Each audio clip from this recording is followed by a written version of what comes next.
Chapter 1. The Curse. Beneath the surf. The sea remembers.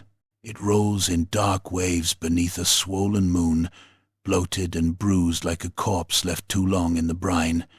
The wind stinks of salt and rot, and something older, something fouler beneath.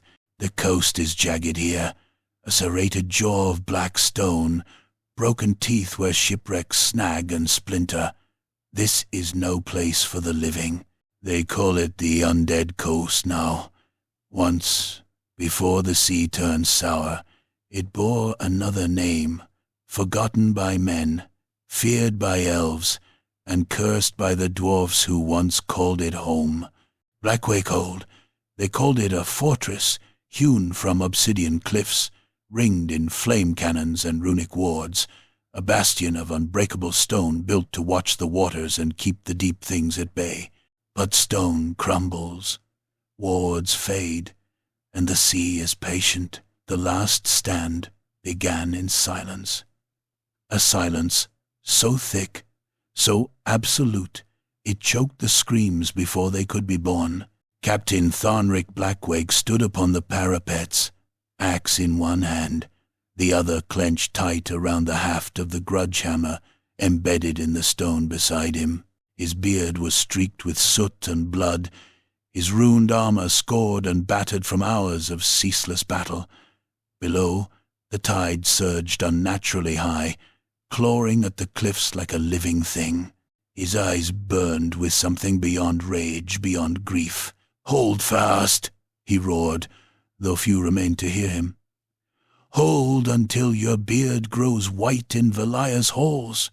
The gates had broken an hour ago. Not from siege no ram could breach dwarf work, but from within. Corpses risen from the drowned catacombs beneath the mountain had torn through the lower levels like rats through grain. Stalwart engineers and hearthguard had died screaming in the dark, ripped apart by bony claws and rusted blades. The undead came in silence, walking through fire, and shot as if neither flesh nor steel could bind them. Many were still clad in sea-soaked silks and shredded naval coats, corsairs of long-dead empires, their eye sockets burning with hateful blue fire. Worse were the deep-bound, bloated, black-skinned horrors dredged up from the sea floor, armored in barnacle-crusted plate and trailing seaweed like rotting banners. They carried chains and tridents and harpoons dragged from sunken galleons, and they fought with the tireless fury of the drowned. Thornrick had watched his kin die one by one. Rune Priest Orim was the first, consumed by a tide of screaming skulls when the shrine collapsed. Thrain the Flamebeard detonated his own gyro cannon to take a knot of Deepbound with him, painting the walls in red mist. The last of the Stone Guard had fallen just moments ago, their bodies impaled on spectral pikes as the walls wept blood. And still Thornrick stood. The tide hissed against the cliffs, and the cursed fog rolled in thick, oily, laced with whispers. Figures loomed within it.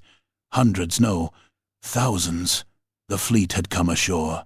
At their head came a beast of salt and spite, a towering corsair lord, clad in tattered regalia, his beard a mass of eels, his mouth stitched shut with gold wire. In one hand he bore a cutlass of rusted iron that bled seawater. In the other, the banner of the dead tide. He pointed it at the hold, and the very rock trembled. Thornrick did not flinch. Instead, he turned back toward the inner keep. "Brogar," he bellowed, voice hoarse from smoke and grief. "Get to the vaults, lad. Take the Grudge book. Take the oath. You run. Do you hear me? Run!" A smaller figure darted through the smoke-choked hall, barely a beardling, armor too big for his limbs, eyes wide with terror. Brogar hesitated only once before nodding, tears tracing lines down his soot-blackened cheeks. Then he was gone, swallowed by darkness. Thornrick turned back to the storm and hefted the Grudge hammer. Lightning split the sky. The corsair lord raised his blade. Blackwake Hold screamed. Centuries later, the sea still whispered of that night, and Captain Brogar Blackwake awoke with a scream tangled in his throat. He sat bolt upright in his bunk aboard the Iron Oath, sweat soaking his sheets despite the cold. His heart hammered like a forged piston in his chest, and the ghost of his father's voice still echoed in his ears. "Run! Run, lad!" He breathed deep, the scent of oil and salt and brass grounding him in the now. The cabin creaked as the steamship rode the swells, its iron belly groaning with the rhythm of its rune-forged engines. Lantern light flickered across walls lined with maps, schematics, and faded sketches of the hold, each one pinned with red runes and blood-stained oaths. He swung his legs over the edge of the bed, boots thunking on cold metal. His hand found the Grudge book on the nightstand before his eyes did its leather cover cracked, the dwarfish script inside blackened with age and smoke. He flipped it open to the last page.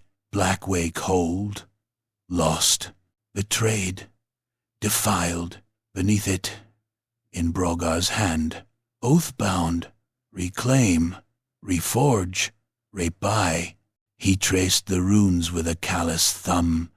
His nightmares had grown worse the closer they came to the coast. The sailors whispered about it when they thought he couldn't hear, called it cursed, damned, unholy, and they were right. The undead coast stretched before them now, a jagged ribbon of darkness on the horizon. The waters beneath tinged a sickly green in the moonlight. The Iron Oath was not alone.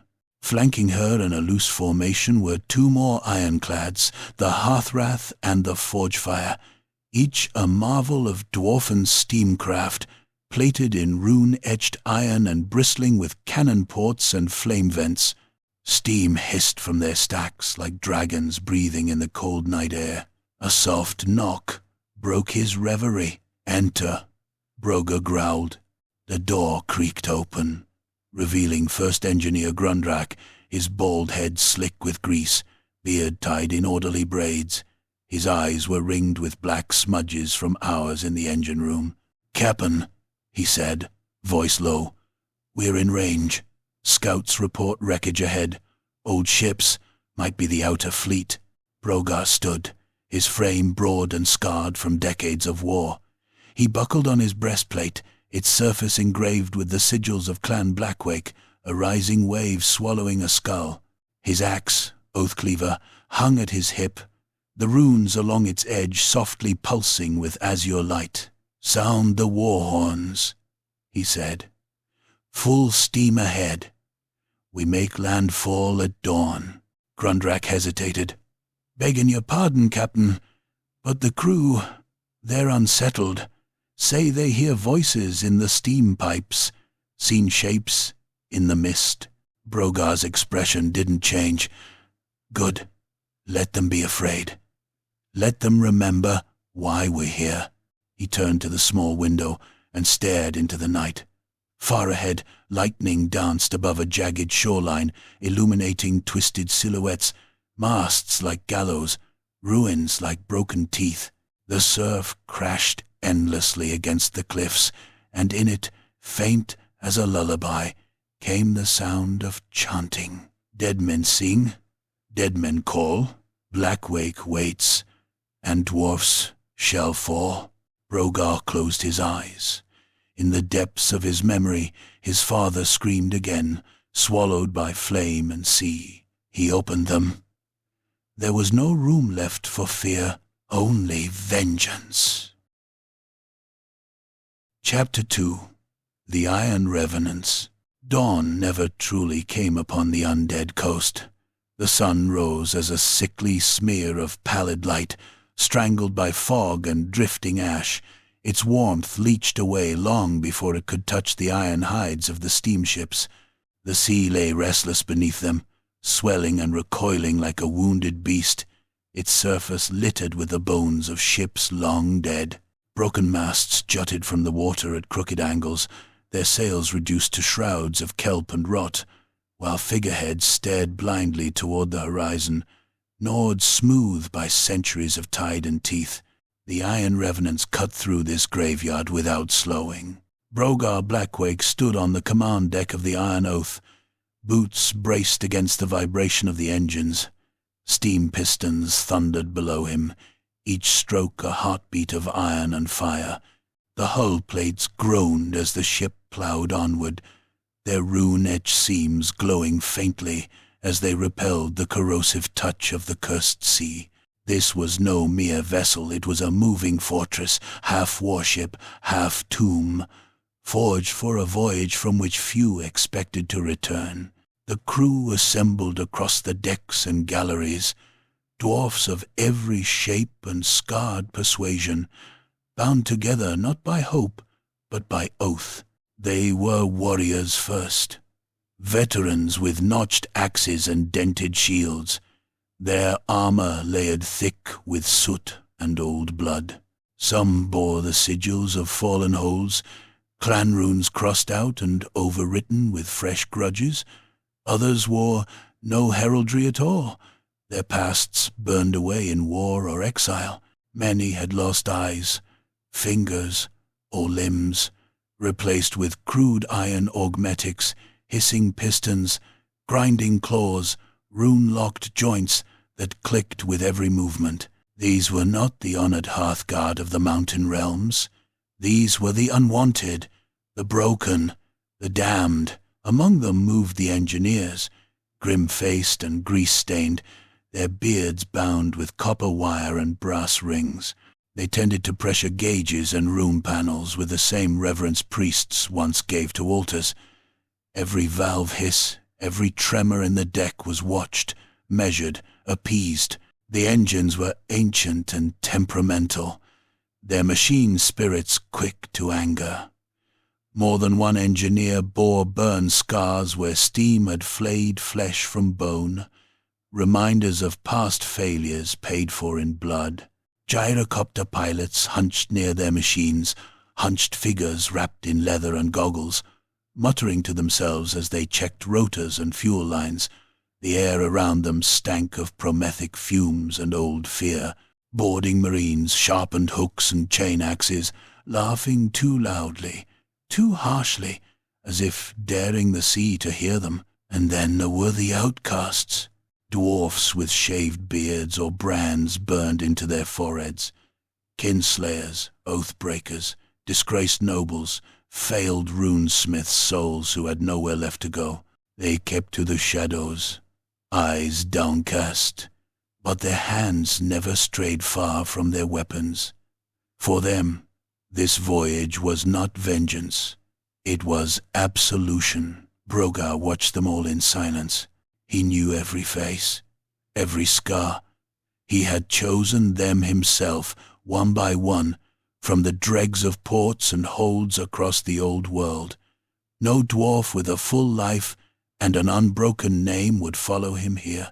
Only those with nothing left to lose would sail into the jaws of undeath. The Hearthrath steamed alongside to port, its hull thicker, squat and brutal, built to ram and grind enemy ships into splinters. To starboard, the forge fire belched black smoke, its deck-mounted cannons etched with flame runes and experimental sigils that made even veteran gunners uneasy. Together, the three vessels formed a blunt wedge of iron pushing toward the cursed shore. A war horn sounded low and resonant, vibrating through bone and brass alike. The crew fell silent. Brogar stepped forward, the deck plating ringing beneath his weight. He carried the Grudge book in both hands now, its presence heavy, almost alive. The book was old beyond counting, its pages stitched from treated hide, its spine reinforced with rune-inscribed steel. Countless hands had held it before him. Countless grudges had been written within, some avenged, most not. He opened it. The wind died. Even the engines seemed to quiet, as if the ship itself leaned closer to listen. Brogar's voice carried across the decks, deep and iron-hard. By stone and steel, By fire and oath, he began, reciting words older than empires. We stand bound to the grudges of our ancestors. Unpaid wrongs fester, unanswered blood cries out, and there is no peace for dwarf kind. While such debts remain, he turned the book so they could see the page.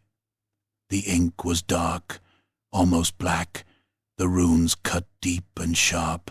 Blackwake Hold, taken by the dead, defiled by sea rot and sorcery. Clan Blackwake butchered, oaths broken in blood. A low growl rippled through the assembled crew. Centuries ago, Brogar continued, that hold was stolen from us, not by honest war, not by siege or steel, but by treachery from beneath and curse from the deep. Our kin were dragged screaming into the surf. Their bones were built into the enemy's ships. Their souls were chained to engines of rot. His knuckles whitened on the book's edges. I was there, he said. I ran while my father died on the walls.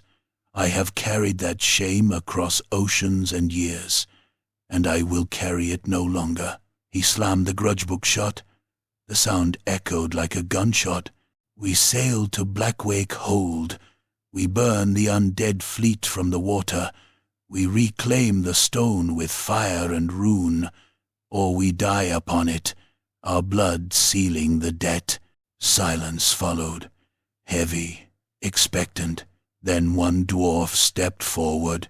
It was Barrick One-Eye, a shield breaker whose left eye socket was a puckered ruin, the flesh around it tattooed with kill runes. He raised his axe and struck it against his shield once, hard. For the hold, he growled. Another followed, then another. Axes beat against shields. Hammers struck deck plating. Boots stamped in time. The sound grew, thunderous and wild, echoing across the fog-choked sea. For the hold, for the grudge, for Blackwake. Brogar did not join the chant. He simply nodded once, satisfied. As the crew dispersed to their stations, the mood shifted. The grim focus of soldiers preparing for slaughter settled in. Ammo crates were opened, runes were activated, chains were checked and rechecked. Priests daubed sigils of warding in ash and blood upon armor and brows. Below decks, in the engine sanctum, Grundrak and his fellow engineers coaxed the reactors toward greater output. Steam pressure climbed, runes flared brighter, the ship's bones shuddered, eager or furious. In the hold, a group of outcasts knelt around a brazier, burning strips of parchment covered in old clan names, letting the ashes scatter. They spoke no prayers. None would answer. Brogar returned to his cabin and set the Grudge book upon its pedestal, locking it in place with a rune key worn smooth by generations. For a moment, he rested his forehead against the cold metal frame. The sea groaned outside, and somewhere beneath the waves, something vast shifted, disturbed by the approach of iron and oath. The iron revenants steamed onward. Behind them lay the world of the living. Ahead waited only salt, steam, and the dead who refused to rest. Chapter 3. Blood in the brine. The first corpse rose with the tide. It broke the surface less than a cable's length from the iron oath, its swollen body rolling in the swell like flotsam. For a heartbeat it looked like nothing more than another drowned sailor, bloated and pale, beard drifting like rotten kelp. Then its eyes snapped open, burning, corpse blue, and it screamed. The sound was not the cry of a living thing. It was wet, bubbling, forced through lungs long since collapsed. The scream carried across the water, and the sea answered. All around the ironclads, the brine began to churn. "Contact!" came the shout from the crow's nest. "Dead ahead, no, everywhere!" The fog thinned.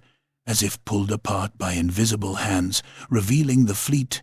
They rose from the mist and the waves together, a flotilla of nightmares dragged up from the ocean's grave, warships of every size and shape, their hulls blackened and bloated, iron ribs exposed where planks had rotted away centuries ago.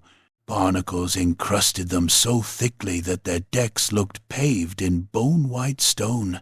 Tattered sails hung in ribbons, stitched together with sinew and seaweed, yet they billowed full as if filled by a wind that did not touch the living world. Figureheads leered from the prows, twisted caricatures of gods and beasts, their mouths stuffed with skulls, their eyes set with balefire. Chains dragged behind them, clanking through the water, snagging on wreckage and corpses alike. Some ships rode low, their decks awash with green-black water.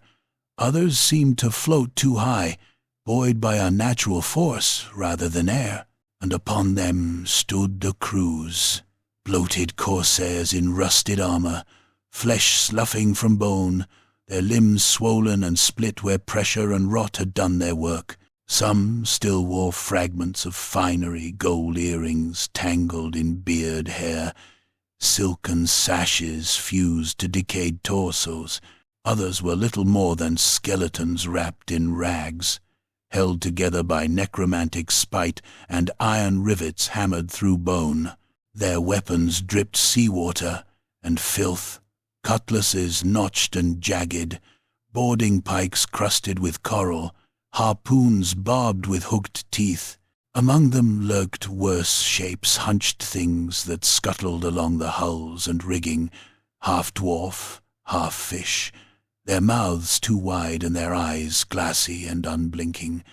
Sea-ghouls, they hissed and chattered, clawing at the planks, tasting the air. The iron revenants did not hesitate.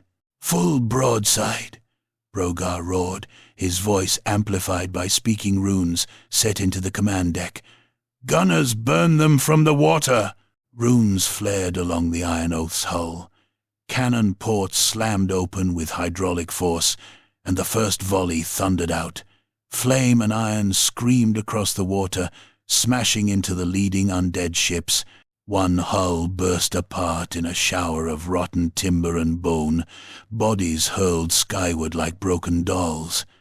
Another caught fire, green witch flame racing along its deck, consuming crew and rigging alike.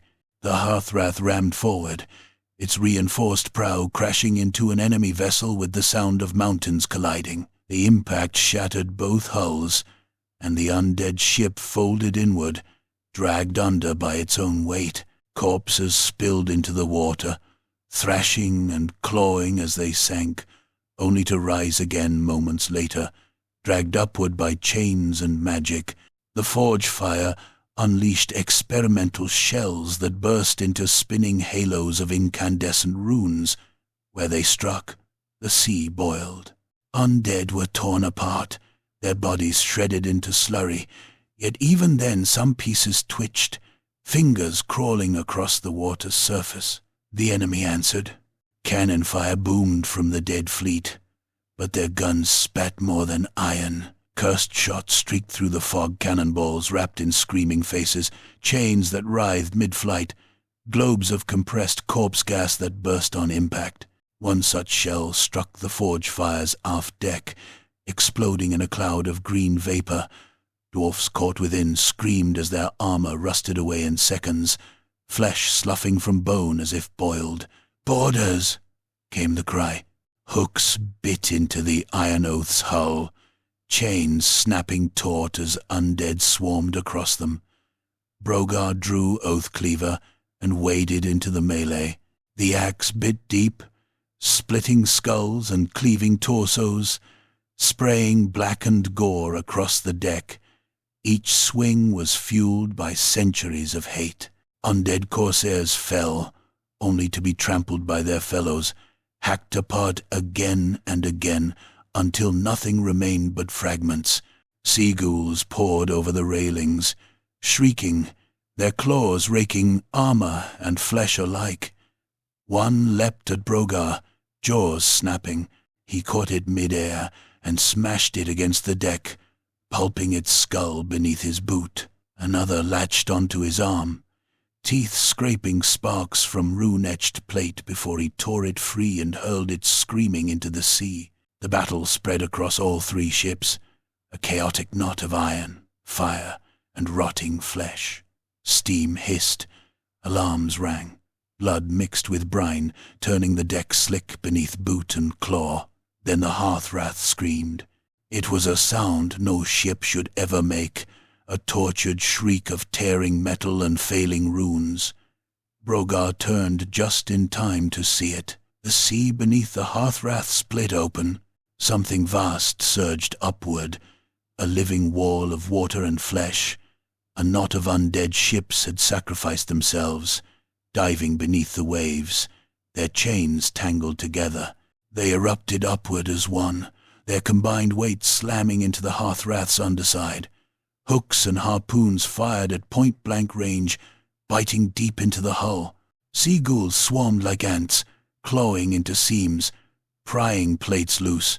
Undead corsairs followed, hacking and tearing, pouring into the ship's belly. The Hearthrath's cannons fired wildly, some detonating as cursed shots struck their magazines. Fire bloomed from within, licking out through rent plating. "Disengage!" Brogar roared. "Cut the lines! Cut them!" Too late. A massive undead vessel rammed the Hearthrath amidships, its prow shaped like a fanged maw. The impact shattered the ship's spine. Runes guttered and died. Steam erupted in a scalding plume as boilers ruptured, flaying crew alive where they stood. The Hearthrath broke in two. Dwarfs were thrown screaming into the sea, their armor dragging them under. Some clawed at the wreckage, coughing brine, only for sea-ghouls to drag them down, tearing helmets free, ripping throats out with needle teeth. Others were hauled aboard undead decks, pinned down and butchered with ritual precision. Their blood poured into graven channels along the planks. Brogar watched it all, helpless fury burning behind his eyes.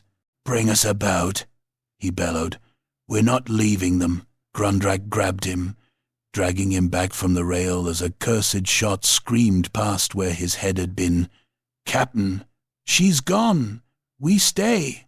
We join her." The Hearthrath slipped beneath the waves, its broken halves dragged down by grasping hands. The sea closed over it with a final, mocking hiss. The battle raged on, but something had changed. The Iron Revenants fought harder, angrier, but the loss weighed heavy.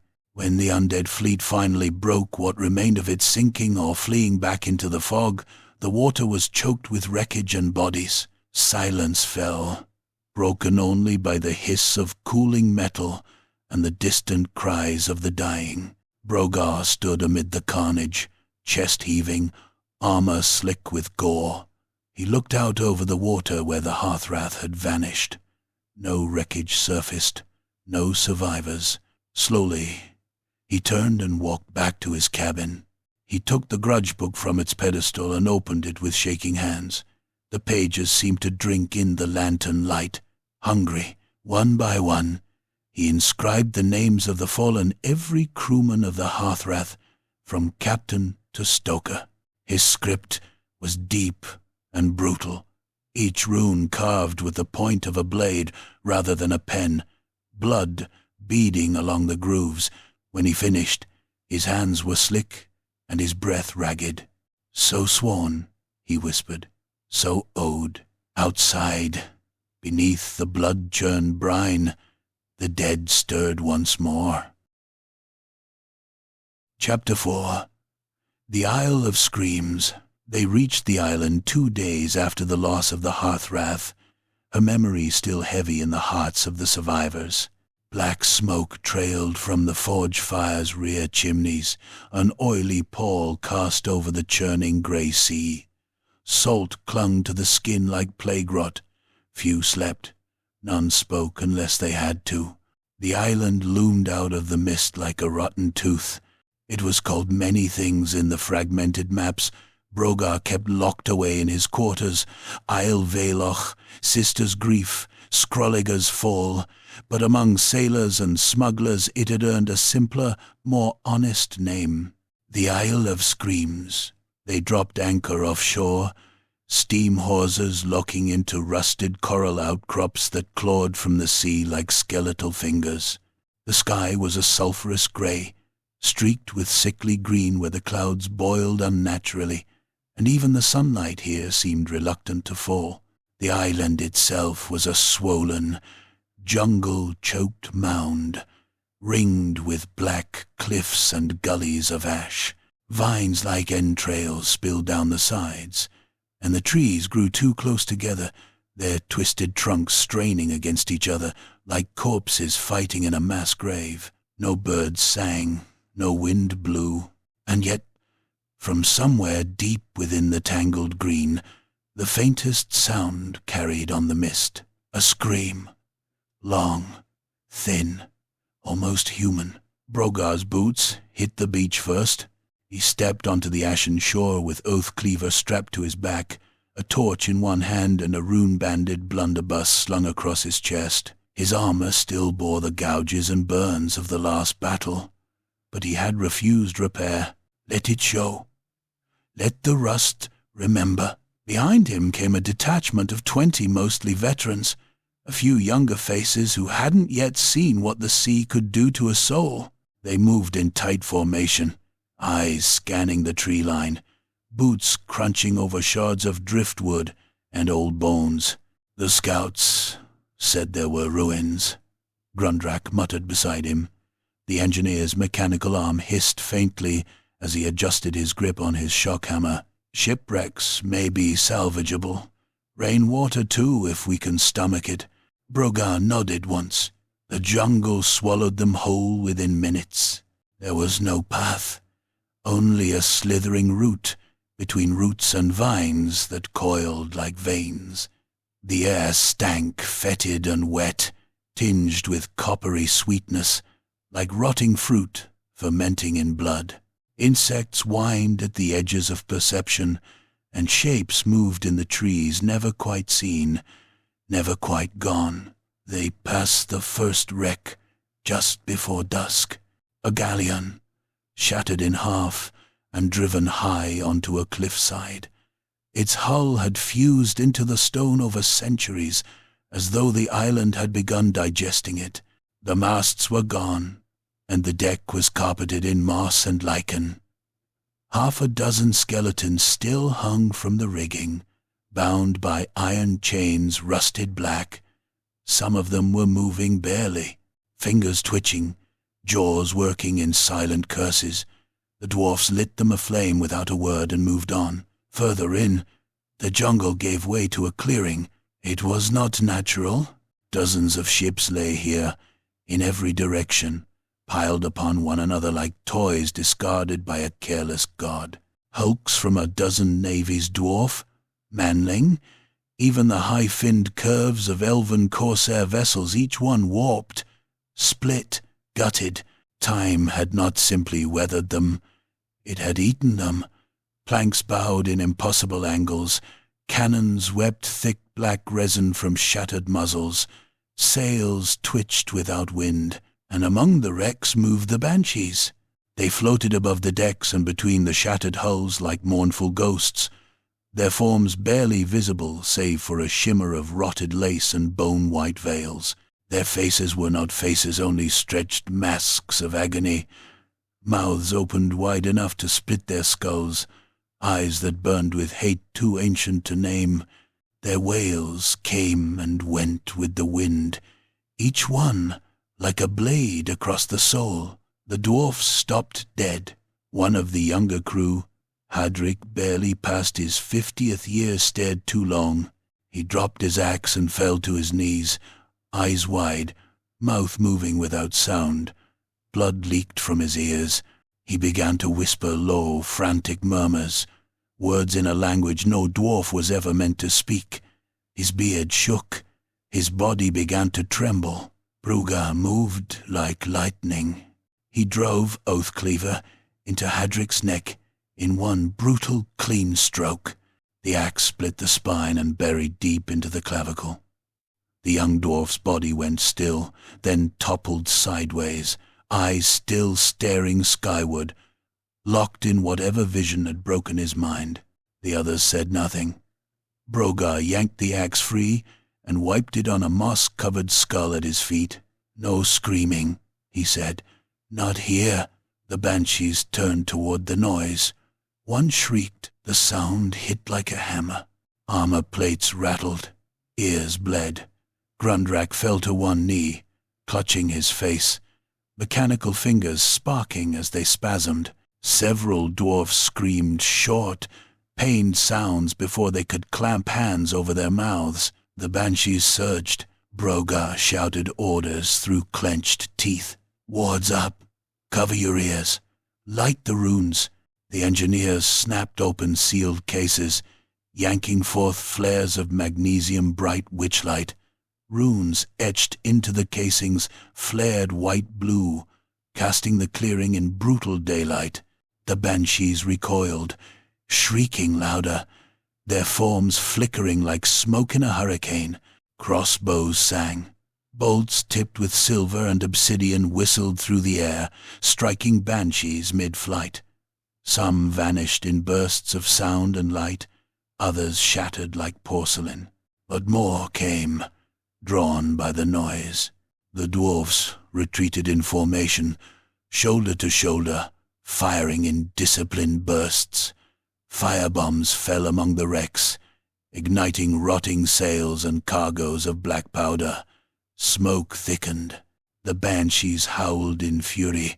Then something worse came with the fire. As the jungle burned behind them, shapes crawled from the shipwreck's harpies, twisted and wrong. These were not the winged furies of old tales.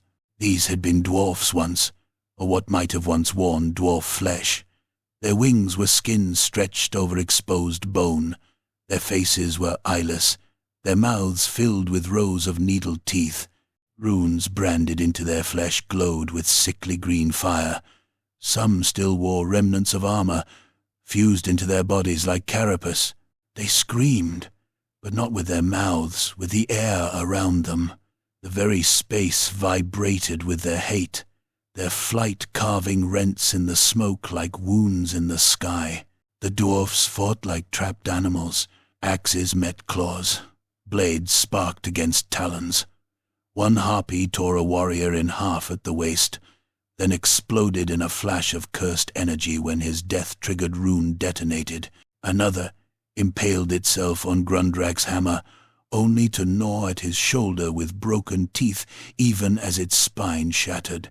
Brogar shot one clean through the skull, then drove his axe through the wing joint of another as it tried to carry off a screaming engineer. The harpy shrieked and dissolved into wet, bubbling ash.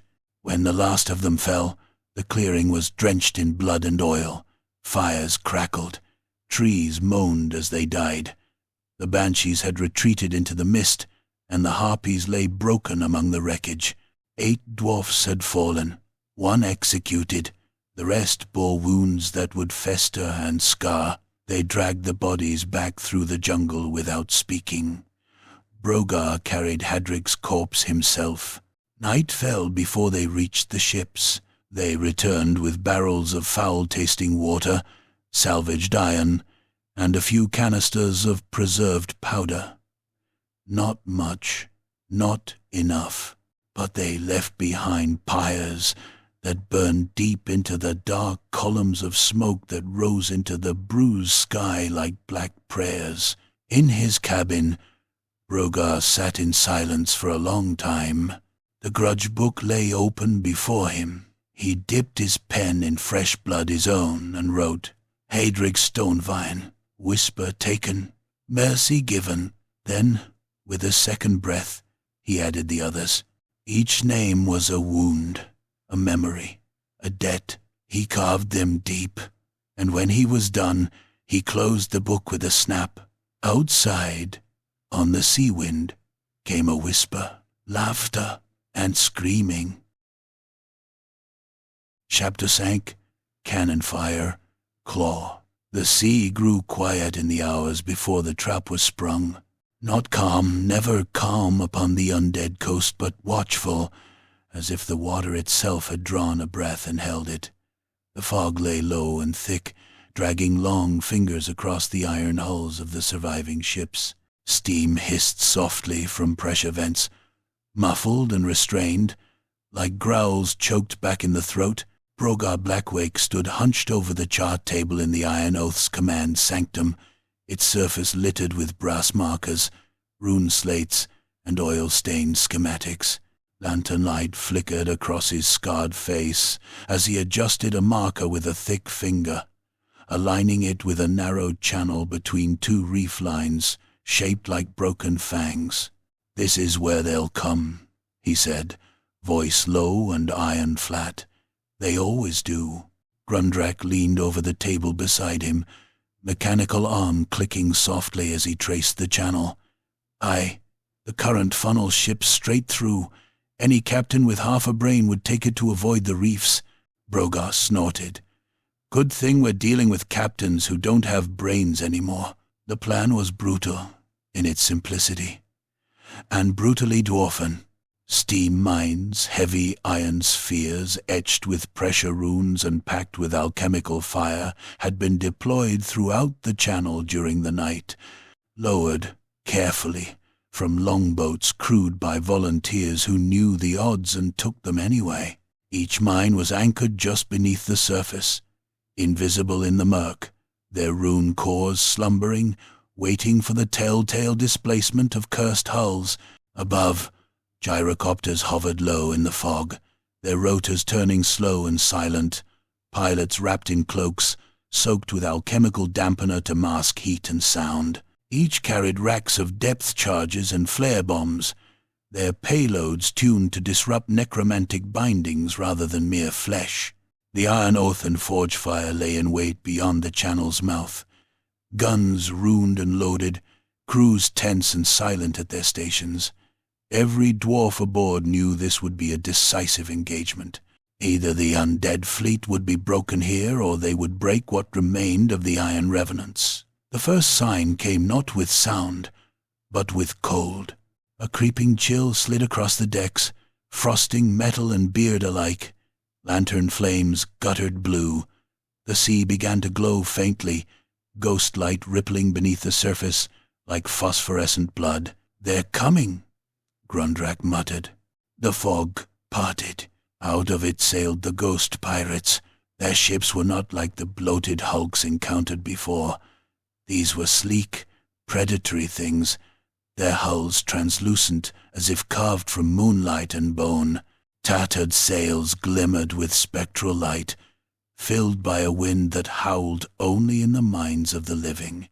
The crews upon their decks were half seen, their forms flickering in and out of reality, skeletons wrapped in shadow, corsairs with faces frozen in death screams, their weapons leaving trails of pale fire as they moved. And beneath them, cutting through the water with terrible grace, swam the sea dragons, great serpentine horrors, longer than any warship, their scaled bodies covered in rune-scarred scars and barnacled armor plates fused to flesh. Their eyes burned with witch-light, and their jaws split wide enough to swallow a longboat whole. Chains ran from their collars up to the ghost ships above, pulled taut as the beasts surged forward, towing their masters into battle. "By the ancestors," someone whispered. Brogar raised his gauntleted fist. "Hold," he said. The undead fleet entered the channel. One ship passed, then another. Sea dragons slid through the water below them, their massive forms disturbing the minds, but not enough. The pressure runes remained dormant. The third ship drifted directly over the heart of the trap. Brogar brought his fist down. Fire! The sea exploded. Steam mines detonated in sequence, a chain of thunderous concussions that tore the channel apart.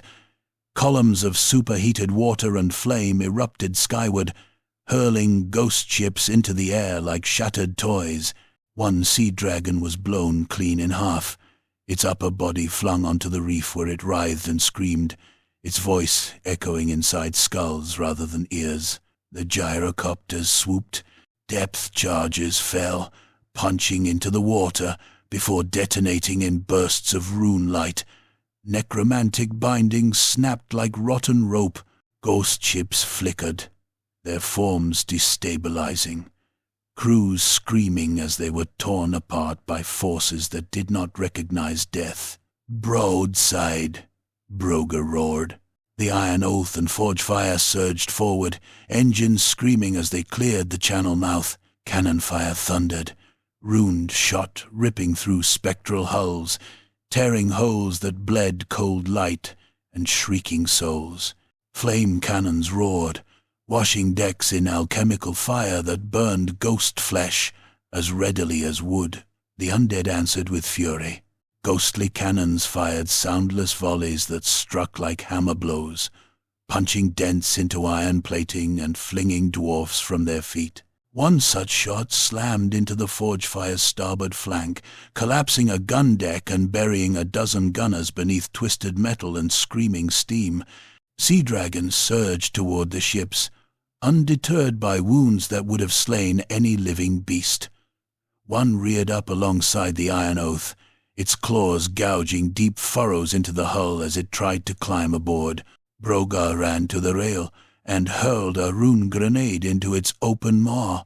The explosion blew out the back of its skull in a spray of black ichor, but even then its body thrashed, smashing into the ship with enough force to throw dwarfs across the deck.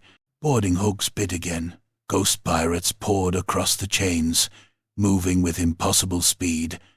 Axes met cutlasses. Shotguns roared at point-blank range. Dwarfs and dead clashed amid steam and smoke, blood freezing as it hit the deck. A ghost captain with a crown of coral took 3 cannonballs through the chest before finally dispersing in a scream of rage and regret. Above, gyrocopters dogfought with winged horrors, lesser drakes and spectral flyers summoned from the deep. Rotors shattered. Machines spiraled into the sea in burning arcs. One pilot deliberately crashed his craft into a dragon's eye, detonating his payload in a blinding flash that lit the fog like a second sun. The battle stretched on, brutal and unrelenting. Slowly, agonizingly, the undead fleet began to break. Ships flickered and vanished as their bindings failed.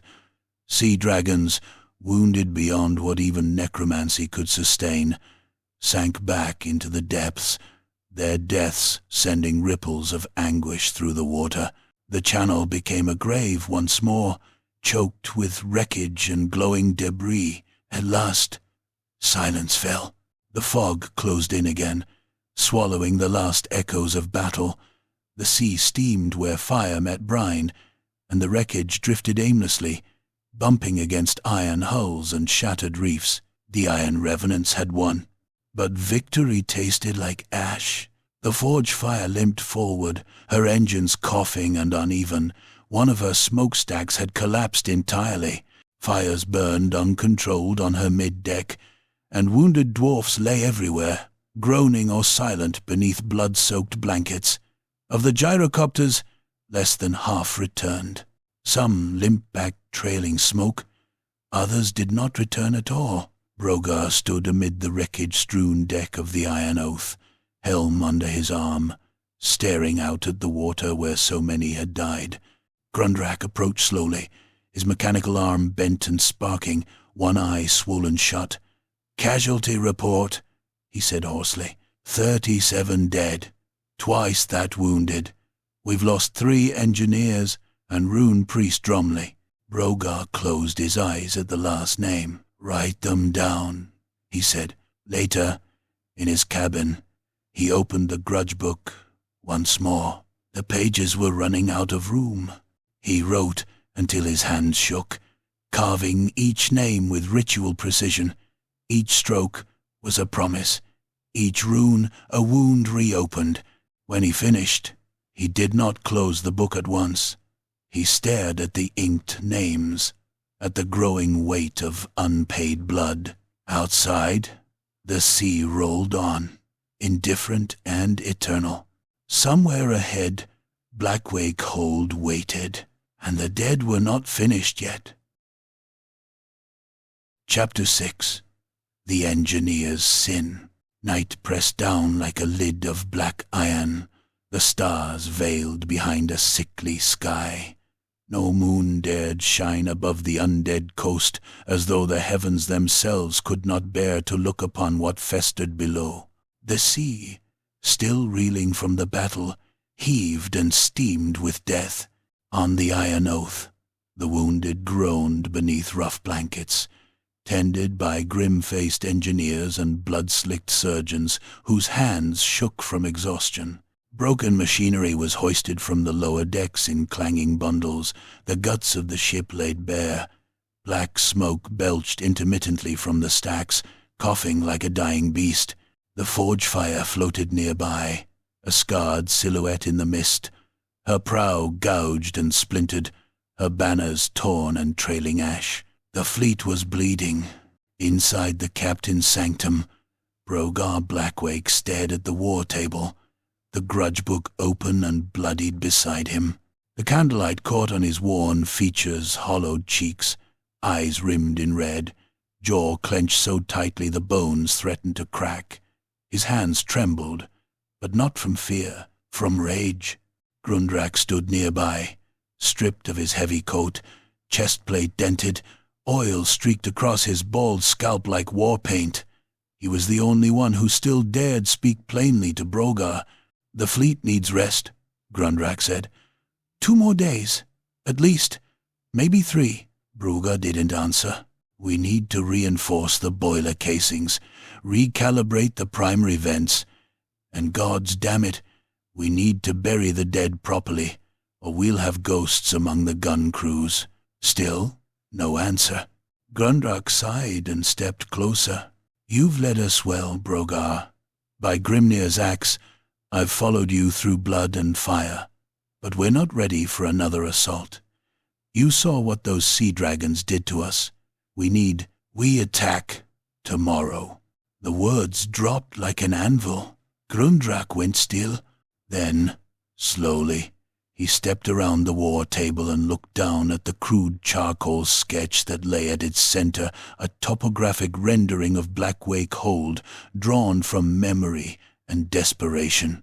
The towering cliffs, the broken gate, the jagged causeway, now half submerged and guarded by rusted chain towers. "Tomorrow," he repeated, voice flat, "a frontal assault at Blackwake Hold." Brogar nodded once. "You've lost your mind." Brogar didn't flinch. "It's time. We strike before they gather again. Every day we wait, they rot back together stronger. You've seen it."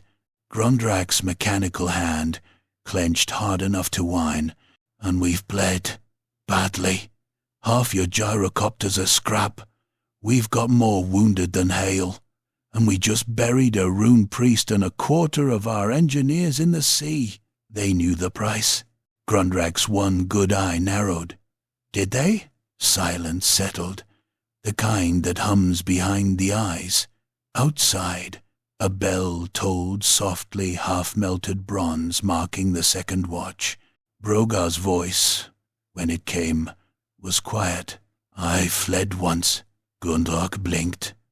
"What?" "Blackwake Hold. I was a beardling, just shy of 40. My father was Tharnrik. You've heard his name. Hero. Last stand. Gutted a dozen undead captains before the tide drowned him." He turned from the table and walked to the porthole, staring out at the shrouded coastline. "I was meant to die beside him, but I ran. He ordered me to flee, shouted at me until I obeyed. Said the clan needed a witness, someone to carry the grudge. I fled through the vault tunnels, the ones no one but the hearth priests ever saw. I came out half-starved and blinded by sunlight, clutching a half-burned book and crying like a child." His knuckles tightened on the window's edge. "For 200 years, I've carried that shame like a stone in my gut. Every time I close my eyes, I see him on the walls, bleeding, beard aflame, bellowing at me to run while the sea boiled up behind him. Grundrak's face softened, just a fraction. That wasn't cowardice, Brogar. You obeyed. I left him, Brogar snapped, turning. And I've been running ever since. He walked back to the war table and slammed his fist down beside the book. No more waiting, no more traps, no more clever feints. We go at dawn. We march up that coast, breach the gates, and we take back what was ours. Grundrak stared at him a long moment. Even if it kills us all? Brogar didn't blink. Especially if it does. Whispers spread before the first steam pipes even began to whistle. The orders were clear. Dawn deployment, full crew complement, landfall and siege. Engineers who hadn't slept in days were ordered to reassemble the mobile flamethrowers. Gunnery crews began oiling chain blades. Rune smiths, too few and too tired, were commanded to reactivate their wards and sigils. Bodies still cooling in the hold were hauled aside to clear space for munitions. And across both ships, something ugly began to simmer. Murmurs, muted refusals, gear left accidentally, unprepared. Engineers questioning command with glances and subtle hesitations. A sharp word here, a clenched jaw there. Dwarfs didn't rebel easily, but they grudged, and right now they were building a fresh ledger of grievances. By midnight, it could no longer be ignored. A group of 5 dwarfs approached the central deck of the Iron Oath, weapons sheathed but hands close. They wore soot-stained armor, the scars of recent battles still visible beneath the blood. All were veterans, loyal, until now. Grundrak met them there, flanked by 2 of the Flame Guard. "What is this?" he asked, already knowing the answer. "We want a word with the captain," said Barak One-Eye, his shield slung over his back, one hand resting on the hilt of his hammer. "Private, if it pleases." "I doubt it will." Barak glanced around. Others watched from the shadows, crew pretending to busy themselves with repairs, listening, weighing, waiting. "We've lost good kin," Barak said. "Good dwarfs, and we'll lose more. We don't say that as cowards, but as dwarfs who fought beside you, bled beside you. This isn't strategy, it's suicide." Grundrak nodded slowly.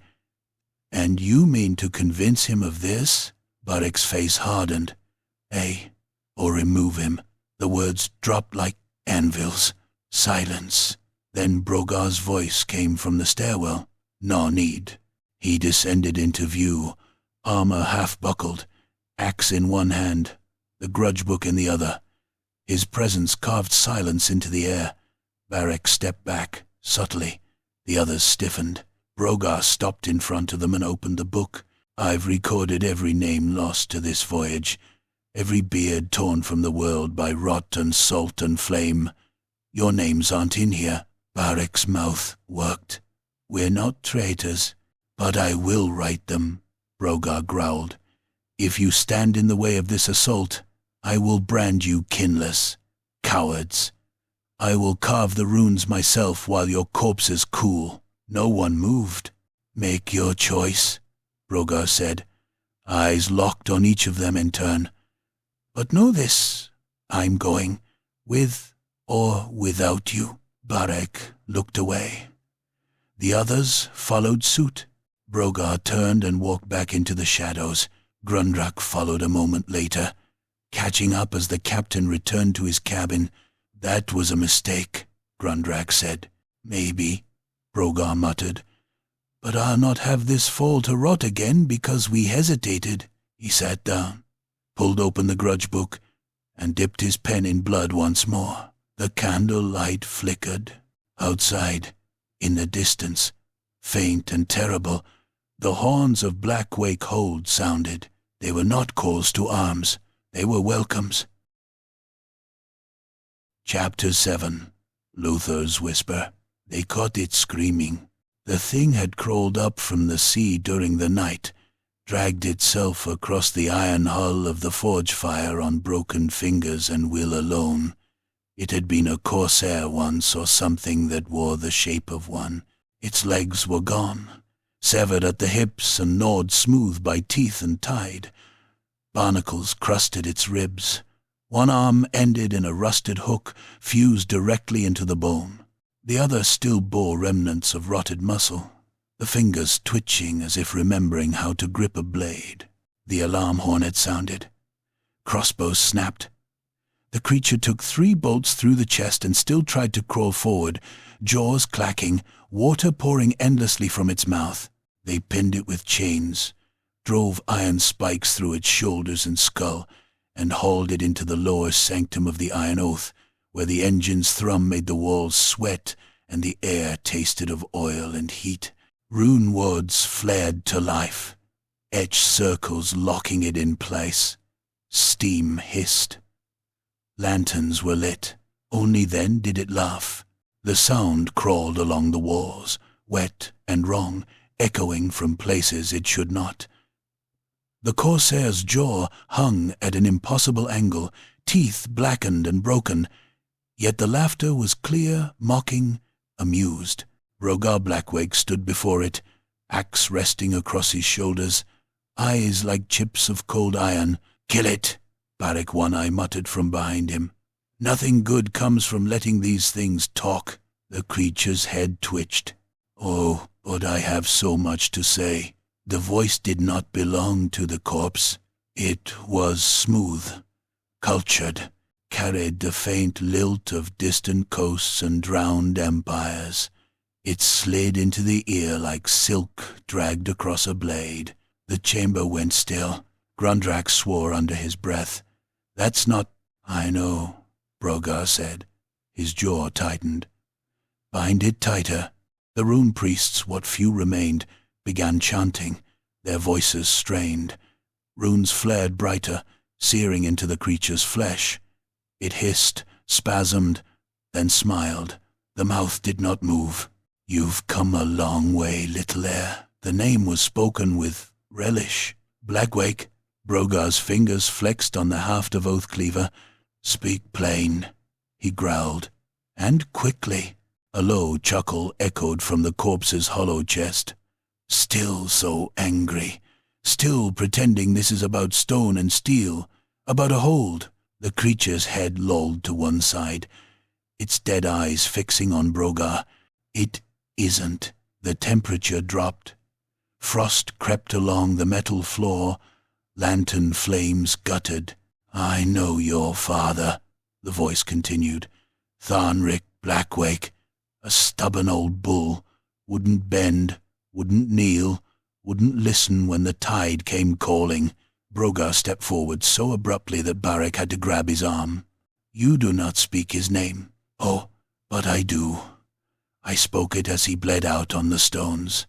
I whispered it as the sea filled his lungs. I offered him the same gift I offer you now." Grundrak's mechanical arm whined as he clenched it. "Captain—" "Silence," Brogar said, never taking his eyes off the thing. The corpse twitched again, its ribs creaking. "Blackwake Hold fell because it was chosen," the voice purred. "A perfect wound in the coast, a knife sunk deep enough to bleed dwarfkind for centuries. Your wards were strong, but not stronger than ambition, not stronger than truth." The creature's eyes flared brighter. "You were betrayed from within." A murmur rippled through the chamber. "One of your rune priests," the voice went on, savoring every word, "a clever little architect of faith and fire. He opened the deep vaults, broke the seals. He wanted what I promised him, eternity, unrotting stone, a place in the new tide, and he got it. His bones still sing in the walls." Brogar's breath came slow and heavy. "And my father?" "Oh, he fought beautifully," the voice said softly. "He killed many of my children. I enjoyed watching him try to save you. He thought obedience would spare you the shame." The corpse's jaw cracked wider. stretching unnaturally. Did it? Brogar struck the creature. The blow shattered its jaw, splintering bone and teeth across the floor. The body convulsed, pinned by chains and spikes, but the laughter did not stop. It echoed from everywhere at once. Ah, there it is, the guilt, the rot in your soul. You ran, you lived, he died. Brogar leaned in close, his face inches from the ruined skull. I was a child, and now you are a king without a crown, the voice whispered, marching your people to extinction for a debt that cannot be paid. The lanterns flickered wildly. I can make it end. The words were soft, almost kind. I can give you what your ancestors never had. Time, strength, an unbreakable hold. Your clan reborn as something eternal. No more grudges, no more loss. Your father's soul freed, your dead crew restored. You could rule the coast, iron and bone, steam and tide. Grundrak took a step forward. Don't listen. Brogar raised a hand. What is the price? He asked. The corpse smiled with what remained of its mouth. Kneel. The word reverberated through the chamber, vibrating in teeth and skulls. Kneel, the voice repeated. Open the gates. Let the sea claim what it was promised. In return, you will never fear death again. You will be the storm. For a heartbeat, one terrible, suspended heartbeat, the chamber seemed to hold its breath. Brogar thought of the hearthrath, broken and screaming as it sank, of Hadric's empty eyes, of Barek's weary stare, of his father's last command. Run! His lip curled. He spat. The gob of saliva struck the creature's forehead and sizzled, hissing as if it had landed on hot iron. I would rather die screaming, Brogar said, voice low and steady, than live forever as you. The laughter stopped. For the first time, the voice hardened. So be it. The corpse began to thrash violently, chains rattling, runes flaring as necromantic power surged. Frost raced across the walls. The air screamed. Somewhere deep below, the engine stuttered. Brogar lifted Oathcleaver. The runes along the axe's edge flared white-hot, ancient sigils burning with the fury of unpaid oaths. He spoke a single word, a clan curse older than the hold itself. The axe fell. It bit cleanly through skull, spine, and soul. The corpse detonated in a burst of black brine and shrieking wind, the voice tearing itself apart in a final howl of rage as the runes devoured it. The chains snapped, the wards collapsed, the lanterns exploded, plunging the chamber into darkness. When the light returned, there was nothing left of the creature but a smear of ash and salt. Silence followed, heavy, absolute. Brogar stood amid the ruin, axe dripping with smoking ichor. His shoulders sagged, just a fraction. Grundrak exhaled shakily. Was any of it true? Brogar stared at the empty space where the thing had been. Enough, he said. He turned and walked out without another word. Behind him, unseen by all, the sea answered with a low, distant laugh. And far ahead, within the drowned bones of Blackwake Hold, something ancient and patient began to stir. Chapter 8. The Moorstorm. They called it the Moorstorm. Not a storm in the way mortal minds understood, no mere convergence of wind and water, no wrath of skies and waves. This was a wound, torn open in the very fabric of the sea, howling with ancient magic and hate. A cursed vortex of madness and teeth. It ringed Blackwake Hold like a crown of screaming mist and fractured time. Sailors in the old world whispered of it across tankards and campfires. They spoke of ships vanishing mid-breath, of men aging to dust in seconds, of compasses that spun like drunkards and skies that bled ink. Some said it was alive. Others claimed it had no will, only hunger. The truth was worse. Brogar Blackwake stood upon the prow of the Iron Oath, eyes locked on the churning horizon where the storm waited. The sea ahead boiled, black as pitch, rising in vast undulating swells that twisted like the backs of leviathans. Lightning danced in the clouds above, violet and unnatural, illuminating shapes that had no business in the sky. Colossal, drifting shadows that moved without wings, trailing tendrils and chains behind them. Behind him, the remnant of the fleet, prepared for death. The forge fire limped in silence, her guns silent, her decks scraped clean of blood but not memory. Smoke puffed weakly from her chimneys. Every remaining gyrocopter had been grounded, disassembled for parts or sacrificed in doomed diversions.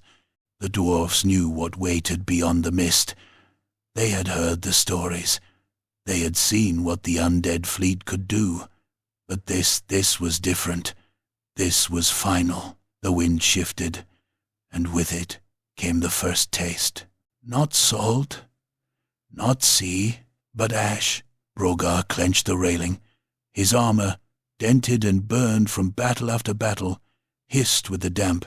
Beside him, Grundrak stood with his war helm under one arm, his mechanical arms sparking gently in the wind, gears twitching in agitation.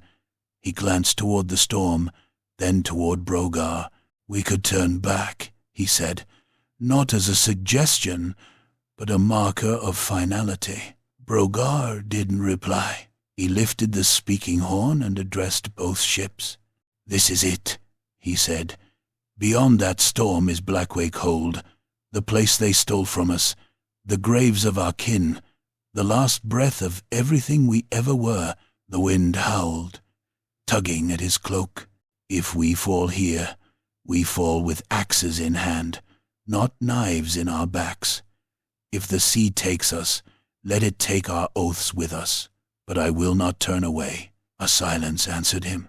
Then came the thump of hammers on shields, slow, grim, the rhythm of inevitability. Brogar turned. "Take us in." The engines screamed as the ships pushed forward into the moorstorm. The first wave hit like a hammer made of screams. It didn't roll in from the sea, it erupted from beneath it. A wall of black water surged upward, laced with writhing tendrils of kelp that hissed and snapped like whips. At the tips of those tendrils were mouths, not figurative mouths. Rows of needle teeth, gnashing wetly, spitting foam and bile as they lunged for the decks. The forge fire fired her forward batteries. The shells punched into the wave and detonated, briefly dispersing it into steam and gore. But more followed, dozens, then hundreds. Tentacles, jaws, eyes that blinked open on the waves, pupilless and watching. From the mist above, things descended. Not sea monsters, not spectral corsairs. These were daemons, true creatures of the deep, of whatever abyss had spawned the moorstorm. They wore no flesh, only suggestions of form. Wings made of smoke and shattered sails, bodies stitched from drowned sailors and rusted chains. They screamed in voices stolen from the dead familiar voices, voices that made dwarfs falter mid-step. "Mother?" one dwarf whispered, before a daemon impaled him on a spear of water. Brogar roared and fired his blunderbuss point-blank into a descending mass of eyes and teeth. The runes flared, and the thing burst into oily mist. Oathcleaver rose and fell in his other hand, splitting a serpent-like daemon in two with a strike that severed both body and soul. Still they came. The forge fire shuddered as one of the sea beasts latched onto her starboard side. Massive claws tore through her armor like tin, raking open decks and machinery. Dwarfs were dragged screaming into the sea or crushed beneath writhing limbs. A gyro reactor exploded, ripping a hole through the midship section. Fire poured out green and yellow, licking up the rigging like hungry hands. "Get them out!" Grundrak shouted, pulling a screaming engineer from the edge of the breach. His mechanical arm tore open a jammed hatch. Others followed, bloodied and half-blind from the smoke. But it was too late. The sea beneath the forge fire twisted. A whirlpool formed, massive, sudden, impossibly fast. It yawned open like a mouth, and from its depths came not water, but faces, dozens, hundreds of faces, pale and shrieking, twisted in eternal agony. The souls of the drowned, chained together in a vortex of loss. The whirlpool consumed the ship in seconds. One moment she burned, the next she was gone. No debris, no wreckage, only silence and the echo of screams. Brogar watched it happen, teeth bared, hand clenched so tightly around his axe that the runes pulsed red. "No," he hissed. "You do not take them." He turned to his helm crew. "All power! Forward! Now!" The Iron Oath surged ahead, her engines howling in protest. The hull groaned. Runes flared white across her seams. The storm closed in fully now, a veil of screaming wind and spectral lightning. Rain fell sideways. The water boiled beneath them. More daemons rose from the sea. One landed on the deck, 10 feet tall, a mass of bones wrapped in chains, its skull crowned with coral and nails. It roared and swung a trident of writhing eels. Brogar met it head-on. The trident slammed into his shoulder, cracking the plate, driving him to his knees. Blood sprayed from the seam. The daemon reared back, but Brogar surged forward, Oathcleaver swinging up in a brutal arc. The axe split the creature from groin to throat, severing its soul thread with a flare of incandescent light. It died screaming, its form disintegrating into a cloud of ash that burned the skin of those nearby. Around him, the dwarfs held. Every yard of deck was paid for in steel and blood. Steam throwers roasted horrors into sludge. Engineers jury-rigged runic wards mid-combat, channeling raw magic into the hull to keep it afloat.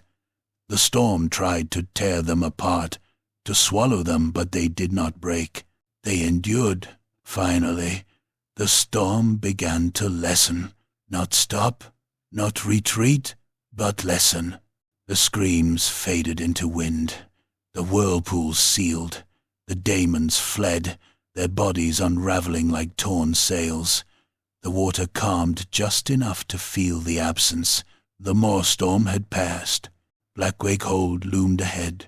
For the first time, the dwarfs saw it clearly. A fortress, carved from the cliffs themselves, impossibly tall, jagged and black, its towers wrapped in chains and shrouded in smoke. Runes the size of warships glowed faintly along its outer wall, most defiled, some shattered entirely.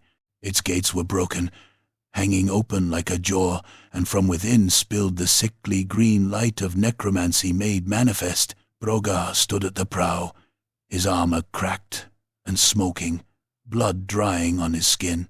Only the Iron Oath remained, only the Oathbreakers. He raised his axe, and the dwarfs behind him roared not with hope, but with hate. The sea was behind them now. All that remained was vengeance. Chapter 9. Blackwake Hold. Blackwake Hold rose from the cliffs like a god's tomb, silent, monolithic, and malignant with centuries of defilement. Its towers jutted like snapped bones through the fog, blackened spires veined with corrosion and soul scars, carved not by dwarfen masons, but by time and necromantic blight. Smoke coiled endlessly from its ruined forges, but no fire burned within, only a cold, greenish luminescence that pulsed like the breath of something not alive, but still waiting. The main gate, once a marvel of rune-locked artistry and steel-forged dwarfen pride, lay shattered. One of its vast slabs had fallen inward, cracked down the center like a split skull. The other had melted, half sunken into the earth as if the stone had wept and sagged under some unbearable weight. No banners flew, no horns sounded, and yet the hold watched them. Every broken slit window, every corpse-laden battlement was an eye, blind and rotten. But watching, from the decks of the Iron Oath, every dwarf stared. The tide brought them in slowly, steaming through the shallows, now littered with rib cages of old ships and rusted armor. The water frothed, not with foam but with drifting bone, shattered steel, and soft, almost imperceptible cries murmured regrets that rose with each gentle lapping wave. Brogar Blackwake stood at the prow, helm clutched under one arm, axe resting against his shoulder. His eyes never left the hold. He had not spoken since the moorstorm spat them out like an unwanted offering.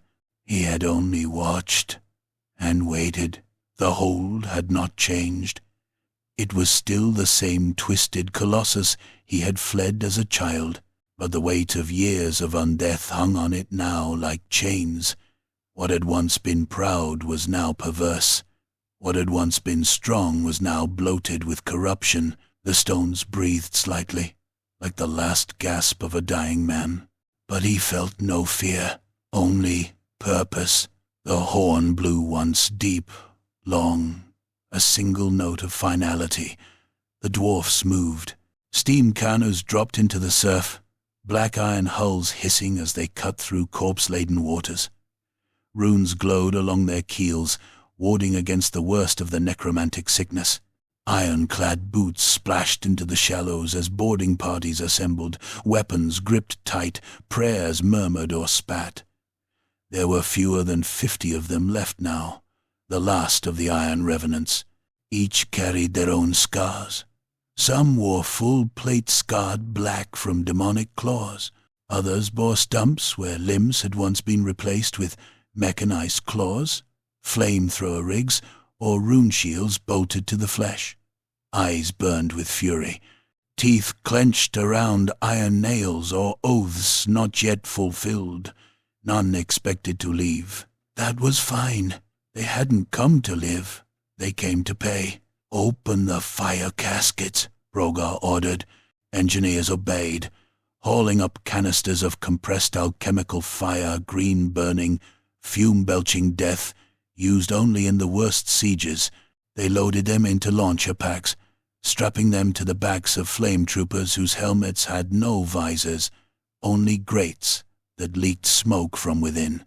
Grundrak stomped down the ramp onto the nearest landing boat, his mechanical arm rigged with a rotating hammer claw fed by a belt of rune cylinders. He looked up at Brogar. "We land under fire. We breach the gate. We enter the hold." "Aye," Brogar said. "No retreat, no surrender, and if we're wrong, then we make them choke on our corpses." The dwarfs thumped weapons against armor in grim unison. The boats surged forward.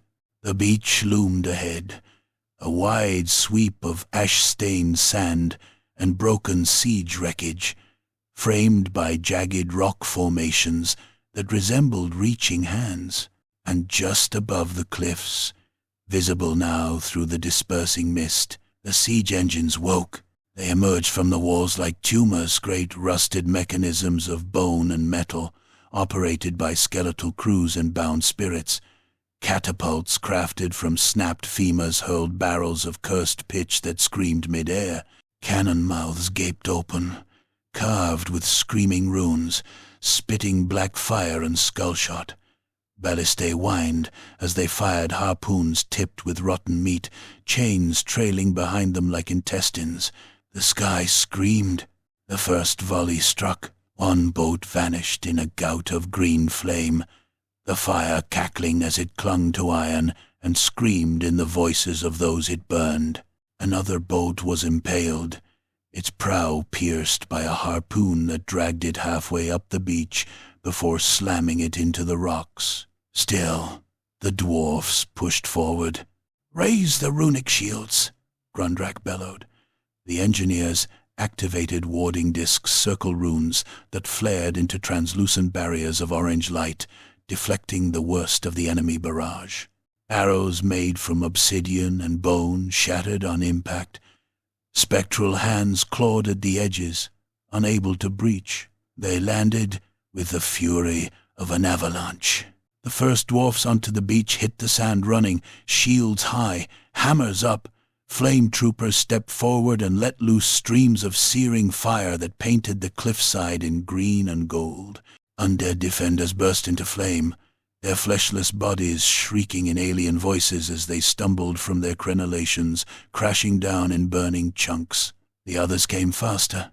From the broken towers and corpse pits spilled the guardians of Blackwake, hold zombies bloated with seawater, draped in rusted chainmail, their hands fused to weapons, spectral guardians who moved with the grace of the dead, striking through shadows, their blades humming with ancient hate.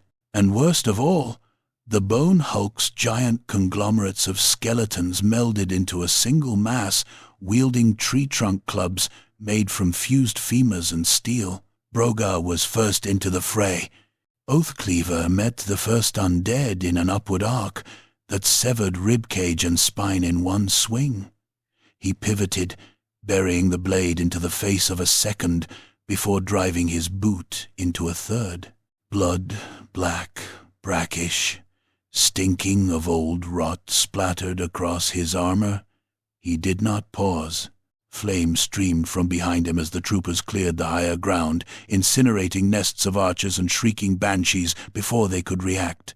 The screams of burning corpses filled the air, thick and heavy and triumphant. Grundrak's hammer claw smashed into the side of a bone hulk, the impact detonating a rune charge that blew a chunk of it into dust. He dodged under a backhand strike, brought his knee up into a zombie's jaw, then ripped the head free with his mechanical hand and hurled it at a shrieking necromancer standing atop a ruin. "Forward!" Brogar shouted. "Push to the gate!" They climbed a causeway, a broken span of stone now slick with bile and blood. The defenders fought harder near the gate, stronger, faster, almost coherent, as if something within the hold itself was directing them now. Brogar felt it, that presence, cold and vast, watching. He cut down a spectral night that screamed in Luthor's voice. He didn't hesitate. The gate waited at the top of the rise, yawning wide, its threshold smeared with blood, old and new, its iron doors melted and sagging. Beyond it, only darkness, a tunnel of stone that pulsed with the sickly green glow of necromantic energy. It breathed. In and out. In and out. The last of the revenants gathered around him. Dozens had fallen. The beach was slick with their blood. The Iron Oath had ceased firing, her guns silenced, her deck a ruin of twisted plates and broken souls. Brogar turned. Only 35 remained. They stood silent, waiting. He lifted his axe. "Into the grave," he growled. "Into the gate. For the clan, for the oath, for vengeance." They roared not as men, not as mortals, but as dwarfs carved from the bones of mountains and the fire of gods. They charged into Blackwake Hold, and the darkness swallowed them whole. Chapter 10. The Grudge Unbound. The darkness inside Blackwake Hold was not empty. It pressed. As the last dwarfs crossed the shattered threshold, the gate groaned behind them and slammed shut of its own accord, iron shrieking against stone. The sound echoed endlessly, folding back on itself, repeating from impossible angles. For a moment, The iron revenants stood frozen, weapons raised, breath fogging in air that felt too thick to breathe. Then the hold shifted. Stone walls rippled like disturbed water. Runes carved by ancestral hands, once straight and proud, twisted, their lines bending into spirals that hurt the eyes to follow. Floors sloped where they had been level moments before. Arches stretched upward, elongating like rib cages, while others collapsed inward, teeth grinding as masonry devoured itself. Blackwake Hold was no longer a fortress. It was a body. The green necromantic glow pulsed through veins of cracked rock, each throb sending a tremor through the ground beneath their boots. The air smelled of rust, grave soil, and old smoke-forge smoke, remembered rather than real. Every sound carried too far. Every whisper came back wrong. "Hold formation," Brogar ordered, though he could feel the futility of it even as the words left his mouth. Shields up, eyes forward.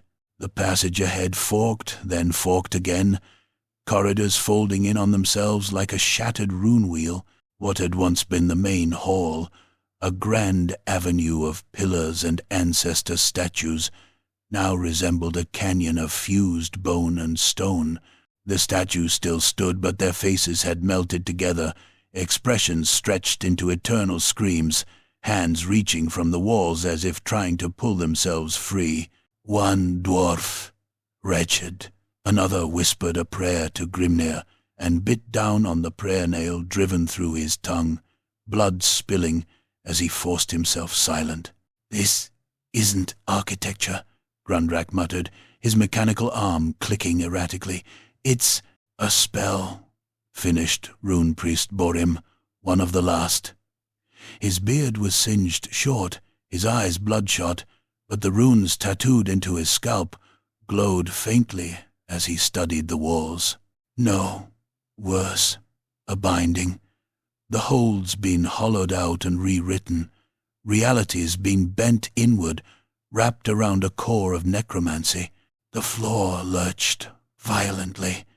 Several dwarfs stumbled as a corridor ahead collapsed upward instead of down, stone folding like wet parchment to seal itself shut. "We don't have much time," Borim said. "The longer we remain, the deeper it settles. Eventually, there will be no inside or outside, just here." Brogar spat onto the warped stone. It sizzled. "Then we carve our way through before it finishes chewing." They advanced. The deeper they pushed, the worse it became. Gravity shifted without warning, one moment dragging them down, the next pulling sideways, then briefly releasing them entirely, so boots scraped uselessly against nothing. Sounds lagged behind movements, or arrived before they were made. A dwarf's shout echoed back as a chorus of dead voices, each one speaking his name. Undead defenders emerged from the walls themselves, not climbing out, forming. Faces bulged from the stone, mouths opening wide as bodies extruded like tumors, dragging rusted weapons behind them. Some were ancient Blackwake warriors, their armor still bearing clan runes, their eyes burning with necromantic fire. Others were fused monstrosities, torsos grafted together, limbs mismatched, skulls pressed into chests where hearts should have been. The dwarfs met them with disciplined brutality. Axes rose and fell. Flame belchers roared, washing corridors in burning alchemical light that stuck to stone and flesh alike. Hammer blows shattered undead bodies into fragments that still twitched and crawled until crushed under iron boots. The fighting was close, desperate, suffocating. Then the walls screamed. A keening wail rolled through the hold, vibrating in teeth and skulls, shaking loose dust that fell upward instead of down. Runes flared violently along the walls, the necromantic glow surging brighter. Borim staggered, clutching his head. "It's resisting, actively. The hold knows we're here." Brogar turned to him. Can you break it?" Borim laughed a cracked, exhausted sound. "Break it? No, but we can nail it down long enough to fight." He turned to the other 2 remaining rune priests. Both were wounded, limping, their robes torn and soaked in blood. They met Borim's gaze and nodded once, grimly. They planted their staves into the floor. The chanting began. It was not a song, not a prayer. It was an argument, harsh, ancient words hurled at the fabric of the world itself. Each rune priest spoke a different cadence, their voices grinding against one another like tectonic plates.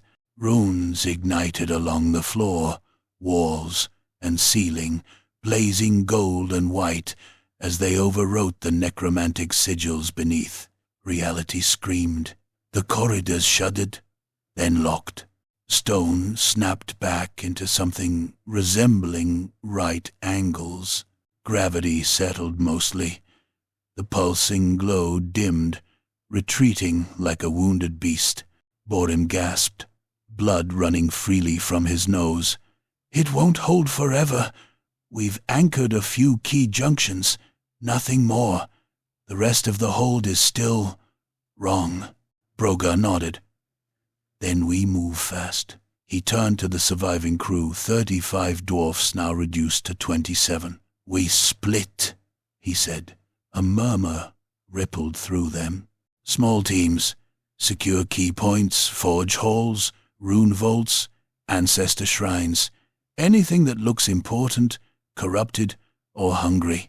Mark your paths. If you hear chanting that isn't ours, burn it. If the walls start whispering your name, cut your ears and keep moving." A grim chuckle passed through the ranks. Barrack 1 I stepped forward. "And if we don't come back," Brogar met his gaze, "then we carve your names deeper." That was enough. They divided swiftly, efficiently. Dwarfs had always been good at this. No speeches, no hesitation, just nods, clenched fists, and the ritual tapping of weapons against armor. Brogar led the central push toward the old throne quarter, guided by memory and instinct more than sight. Grundrak took a team toward the lower forge levels, where the hold's heart once beat with industry and fire. Barrack led another toward the western battlements, now deep within the hold's warped interior. As they separated, the corridors shifted again, but the rune priest's chanting held, forcing the labyrinth to remember where it had been. For now, Brogar's group passed through what had once been the Hall of Ancestors. The statues were gone. In their place stood pillars of fused bones, dwarf, corsair, something else stacked and mortared together with necrotic resin. Faces stared out from every angle, mouths sewn shut with rune wire. The air here was heavy with despair, so thick it made the heart ache. One dwarf dropped to his knees, sobbing. Brogar hauled him up by the beard and slammed his helm back into place. "Not here," he growled. "You break here, you break forever." They moved on. Somewhere in the distance, steel rang on steel. A scream cut short. Another followed, then silence. The hold answered with laughter, not loud, not mocking, but patient, certain. Brogar felt it coiled tighter around them, testing the runic anchors, probing for weakness. "Let it come," he muttered, gripping Oathcleaver. "I've waited long enough." Behind them, the chanting rose to a fever pitch. Ahead, the darkness thickened, and something vast and aware shifted within the stone. The Grudge had been unleashed, and Blackwake Hold was waking up. Chapter 11. The heart of rot. The way down was not carved. It was chewed. Brogar felt it the moment his boots crossed the threshold of the lower descent. A subtle change in pressure, as if the air itself recoiled from him. The stone steps spiraled inward at impossible angles, sometimes narrowing until shoulders scraped the walls, sometimes widening into cavernous shafts that swallowed sound. Gravity tugged sideways, then down, then not at all, forcing the dwarfs to anchor themselves with pitons and chains driven into screaming rock. The chanting of the rune priests faded above, replaced by something else, a pulse, slow, measured, unending. Each beat resonated through bone and armor alike, a rhythmic thud that felt uncomfortably like a heart. With every pulse, the green, necromantic light seeped brighter through cracks in the stone, veins of corruption that throbbed and receded in time with that distant rhythm. "This is wrong," Grundrak muttered, his mechanical arm twitching as its internal runes strained. No forge should breathe. Brogar said nothing. His jaw was set hard, eyes fixed forward. He knew this path, not by sight, not by memory, but by something deeper, a pull in his chest, a pressure behind his eyes. They passed doors sealed shut with fused iron and bone, their surfaces warped into screaming reliefs of dwarfs and corsairs alike. Some doors bulged outward, as if something inside pressed against them, begging to be released. Others were half open, revealing rooms filled with black sludge and half-formed shapes that twitched when light touched them. They did not stop. The stairs ended in a cavern vast enough to swallow the hold above it. The Heart Vault. It had once been the deepest sanctum of Blackwake Hold, a place of reverence where master runesmiths had bound the ancestral wards and anchored the fortress to the mountain's bones. Now it was a cathedral of blasphemy. The walls were no longer stone, but flesh-like mineral, slick and veined, pulsing faintly with inner light. Massive chains ran from every surface, converging at the chamber's center where the heart hung suspended above a pit of churning necromantic energy. The pit was not empty, it was filled with faces, thousands of them, pressed together in a mass of spectral agony, mouths opening and closing in silent screams. The heart itself was an engine, a grotesque fusion of rune machinery and corpsecraft, built around a core of blackened stone etched with defiled sigils. Pistons drove themselves into it, withdrawing slick with ectoplasmic residue. Steam hissed from ruptured valves, carrying whispers and sobs with it. Cables of braided sinew and iron fed into the core, each one humming with stolen power. And at the very center, Brogar Blackwake, chained within the heart, impaled upon a lattice of glowing runes and barbed iron, was a dwarf. No, a soul, Luthor Blackwake. He was not flesh anymore, not truly. His body was a spectral echo, semi-transparent, stretched and bound into the shape of what he had once been. His beard flowed downward like smoke, shot through with strands of ghostlight. Runes were burned into his chest and skull, glowing with cruel brilliance as they siphoned his essence into the engine.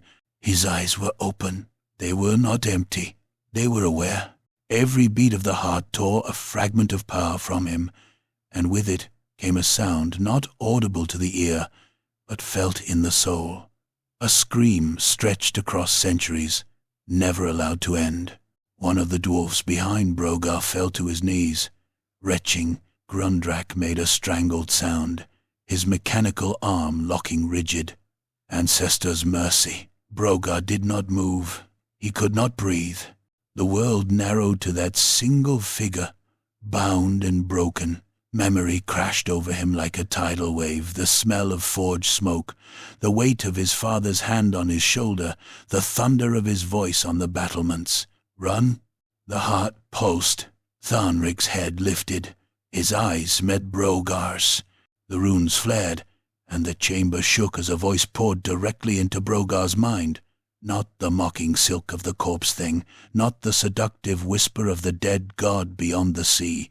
This voice was Iron, my son. Brogar fell to one knee. I'm here, he rasped. "I came back." Chains rattled as Tharnrik strained against them, his expression twisted not in pain, but in something far worse. "You should not have." Brogar clenched his fists until blood ran between his fingers. "They did this to you. I'll tear this engine apart. I'll burn the hold to bedrock if I have to." A surge of necromantic power rippled through the chamber, the heart pulsing violently in response. "Listen to me." Tharnrik's voice cracked, fragments of agony bleeding through the bond. "This thing, it is anchored to me, to my oath, to my name. If you destroy it by force, you will destroy me with it." Brogar's breath hitched. "I don't care," he lied. "You've suffered long enough." Tharnrik's eyes softened, just for a moment. "That's my boy, still trying to save what's already dead." The words cut deeper than any blade. Around them, the pit seethed. Faces surfaced and sank, their expressions locked in terror and rage. Brogar recognized some of them dwarfs from the old hold, their souls harvested and bound here, ground down into fuel. "This is what they wanted," Grundrak said hoarsely. "An eternal engine, a fortress that never falls because it's already dead." Brogar stood slowly, every movement heavy. "There has to be another way," he said. "Rune priests gone," Grundrak replied. "The chanting stopped minutes ago." As if to confirm it, the walls shuddered. Somewhere far above, stones screamed as the labyrinth shifted again. Time was running out. Tharnrik's gaze never left Brogar. "You have a choice, lad, and it's a cruel one. End me, and the engine dies. The hold will collapse. The souls bound here may find peace, or be scattered to the winds, or leave me bound and take vengeance upon the dead above. Reclaim the stone, rule the ruin, become what they fear." The heart pulsed again, harder this time. "That is what the sea offered me. I refused, and here I hang." Brogar trembled. All his life, every oath, every drop of blood spilled had led him here. Vengeance burned in his veins, hot and righteous. The thought of tearing Blackwake Hold from the dead's grasp, of grinding the undead fleet into nothing beneath his heel, it sang to him. It promised meaning. But here, at the core of it all, was the truth. Vengeance had already won. It had claimed his father centuries ago and was still feeding. Brogar stepped forward, ignoring the pain as necromantic energy clawed at his armor and flesh. He reached out, pressing his forehead against the cold, humming surface of the heart. "I won't leave you like this," he whispered. Tharnrik smiled, a small, weary thing. "Then be better than me." Brogar drew Oathcleaver. The runes along its edge flared, responding to the presence of the heart. The engine howled, pistons accelerating, chains tightening as if the machine itself sensed its doom. Grundrak shouted something warning, protest, prayer, but Brogar did not hear him. He raised the axe, paused, and then lowered it not toward the engine, but toward the runes binding his father's soul. "Forgive me," Brogar said, voice breaking. "For running, for coming back too late." Tharnrik's eyes closed. "I am proud of you." The axe fell. Runes shattered. Light exploded outward in a blinding surge as the bindings failed. The heart screamed not in rage, but in loss. Chains snapped, pistons burst. The pit roared as thousands of trapped souls surged upward in a storm of spectral fire. Tharnrik's form unraveled, his essence lifting free, no longer bound. As he faded, he looked at Brogar one last time. Finish it. The heart began to die, and Blackwake Hold began to collapse. Chapter 12. Luthor's Avatar. The heart of Rot collapsed in silence, not the silence of peace, but the breathless, hanging hush before a scream, as Brogar wrenched Oathcleaver from the shattered remains of the binding altar. The necromantic pressure that had once saturated the hold began to recede. The walls sighed, runes cracked, the very foundations of Blackwake trembled with an ancient exhalation, as if the soul of the mountain itself had been unshackled from some monstrous weight. Light no longer pulsed from the walls, only dust and memory and the cold breath of the void. But the quiet did not last. A sound began to rise, not from the depths, but from everywhere. Footsteps, wet, dragging, relentless. Brogar turned from the now dim vault. The dwarfs who had followed him here, what few remained, stood in formation despite exhaustion, faces grim beneath cracked helms. Grundrak limped forward, leaning on a haft of twisted rebar, his mechanical arm trailing sparks. Then the walls peeled, not physically, not with stone and mortar, but like skin. Reality bent inward, folding back like a veil torn loose from the face of a corpse.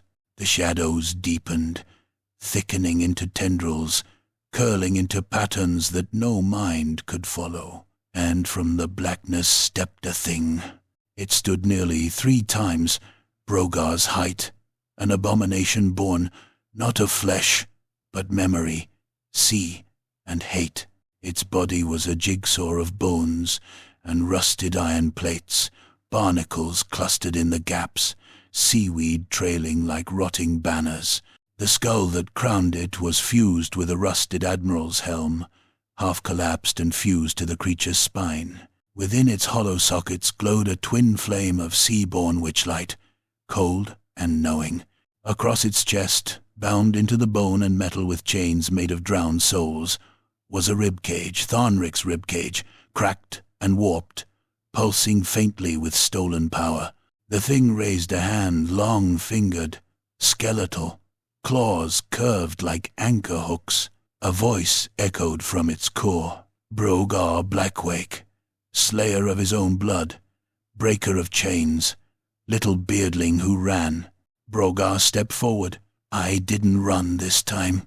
The avatar of Luthor Harkon, lord of the Dead Coast, taker of ships, king of the drowned, smiled with teeth not its own. No, this time you brought them, marched them into the grave yourself. Father, friends, all drowned in vengeance. And for what? A broken hold? Ashes? As it spoke, the air shimmered. Around them, ghost images flickered to life. The fall of Blackwake Hold, the screaming walls, dwarfs being dragged into the sea, beards torn, limbs hacked. A child Brogar fleeing down a blood-slick stairwell while his father made a last stand on the battlements, roaring defiance before the tide consumed him. Look, Brogar. See what you made. See what you left. Brogar's grip tightened on Oathcleaver. The runes along its edge began to glow, first faintly, then brighter, burning not with fury, but purpose. The axe had been forged for this, not for glory, not for honor, but for endings. He stepped forward into the visions. They parted like smoke. No more games. Luthor's avatar let out a sound somewhere between a laugh and a gurgle. Chains rattled, bones cracked. Dandy, little king. So it charged. Brogar met it head-on. The impact was like a thunderclap. Oathcleaver arced upward, slamming into the creature's ribcage with a blast of rune fire. Bone and metal exploded outward, but the avatar did not falter. Its claw lashed out, slicing across Brogar's side, gouging armor and flesh alike. Blood spattered the stone floor in a wide arc. Brogar reeled, but caught himself, rolled under the follow-up strike, and brought the axe around in a low sweep that severed one of the creature's legs at the knee. It collapsed with a snarl, lashing out wildly, impaling a dwarf behind Brogar on a chain blade. As it rose again, the battle became chaos. Flame troopers poured fire into the beast's flanks, but the seaweed wrapped around its form absorbed the heat, shriveling only to hiss and regenerate. One dwarf leapt onto its back, driving a pickaxe into the exposed spine. The avatar reared up and crushed him against a pillar with a sickening crunch. "Back!" Brogar shouted. "It's mine!" The others obeyed barely. The avatar hurled itself at him again. This time, Brogar was ready. He ducked low, pivoted, and drove Oathcleaver up into the thing's shoulder. The blade bit deep, splitting rust and marrow, releasing a blast of spectral light that screamed as it escaped. The avatar roared, voice shattering glass and flesh alike. A hook hand caught Brogar in the thigh, tore muscle free, sent him sprawling. The world narrowed to pain. The avatar loomed over him, seaweed dripping, bones cracked but reforming. It raised one clawed hand high. "I will wear your bones. I will chain your soul to the keel. Your clan will serve in death." Brogar spat blood into its face, and then drove a detonator rune into its knee. The explosion tore the limb free, sending both of them flying. Brogar landed hard, something in his shoulder snapping. He screamed, staggered to his feet, blood pouring from half a dozen wounds. The avatar rose more slowly this time, one arm dragging, the flames in its eyes flickering. "I buried you once," Brogar growled, stepping forward. "I'll do it again." They collided. Steel met bone. Flesh met rust. Runes clashed with sea magic. The avatar impaled Brogar through the shoulder with a jagged spar of coral. Brogar hacked off its left hand in return. The floor turned slick with ichor and blood. The sound of the battle faded until only two remained in motion, beard against tide, oath against corruption. Finally, Brogar found the opening. The creature raised its claw for one final strike, but its movements were sluggish, worn. Brogar ducked, pivoted, and brought Oathcleaver up in a perfect arc. The blade struck just beneath the avatar's jaw and kept going through spine, helm, and soul thread. The head came off in a geyser of black and green flame. The creature spasmed, screamed, and then fell. The bones collapsed in on themselves. The chains disintegrated. Seaweed turned to ash. The glow in its chest, the last remnants of power stolen from the heart, flickered once, then died. Silence returned. Brogar dropped to one knee, chest heaving, blood streaming from his wounds. He could barely hold the axe anymore.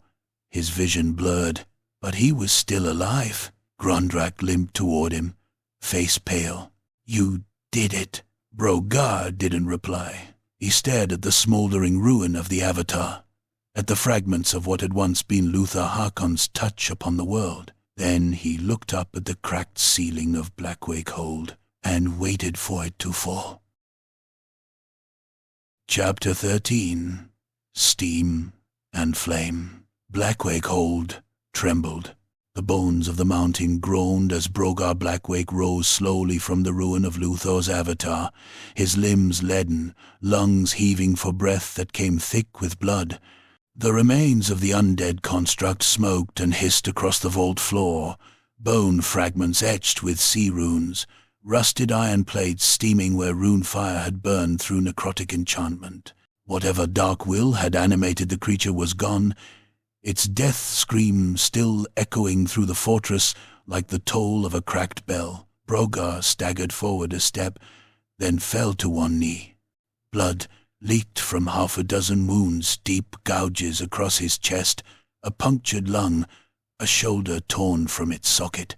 His left leg buckled under him, shredded where the avatar's coral blade had pierced through armor, muscle, and bone. The pain was beyond agony now. It was truth. His body was failing. Grundrak was at his side in moments, dragging him upright with the screech of strained pistons. His face was ash-gray, smeared with soot and gore. The heat of battle still radiated from his armor, but his eyes were wide with horror. "Brogar by the forge. It's done," Brogar rasped. His voice was wet, clogged with blood. "The Avatar's dead." Grundrak didn't respond. He looked toward the far wall of the Heart Vault, where the runic veins of the hold still pulsed faintly with corrupted light. Though Luthor's vessel had been destroyed, the fortress breathed. The infection had been rooted too deeply. The walls moaned softly with voices only the dying could hear. "We stopped him," Grundrak muttered, "but the rot's still in the stone, in the sea." Above them, dust rained down from cracks widening in the ceiling. The hold was breaking apart, but slowly. Whatever necromantic engine had anchored the corruption still lived, somewhere deep within the hold's foundations. It fed on stolen souls, on grief, on grudges never paid. Rune Priest Borim limped into view, flanked by the last two surviving adepts. Blood ran freely from their eyes and ears, and the runes etched into their flesh glowed like coals about to gutter out. Their robes were torn, burned through in places where spirit fire had licked skin. Yet they stood, and they knew. Borim knelt beside Brogar. His voice was a whisper of wind through ash. "There is a way." Brogar looked up. "You'll die. Not just you. All of you." Borim did not flinch. "This hold is cursed down to its roots. We were born to bind and break. That is our duty, our death." Grundrak looked between them. "What are you saying?" Borim reached out and pressed a rune disc into Brogar's palm. It was hot, too hot. The metal seared flesh as soon as it touched skin, and Brogar didn't let go. "It's a chain prayer," Borim said, "a shattering line. If spoken in full and sealed with blood, it'll burn the runes that anchor this place to the undead coast. It'll collapse the ley nexus. The spirits will be freed or destroyed. Everything will be destroyed," Grundrak growled. "The hold, the fleet outside, our ancestors' bones, it's already lost," Borim said softly. "Now we make sure no one ever uses it again." Brogar looked at the burning disk in his palm. His vision swam. The world narrowed. "I'm dying," he murmured. I should have died with him long ago," Borim grunted. "Then die with us, Brogar. Die doing what he would have done, what you came to do, outside." The wind changed. Not the wind of air, but the pull of the sea, an undertow of souls and salt. The undead fleet stirred. Even now, the shattered remnants of Luthor's navy drifted beyond the cliffs, their sails sagging, hulls cracked.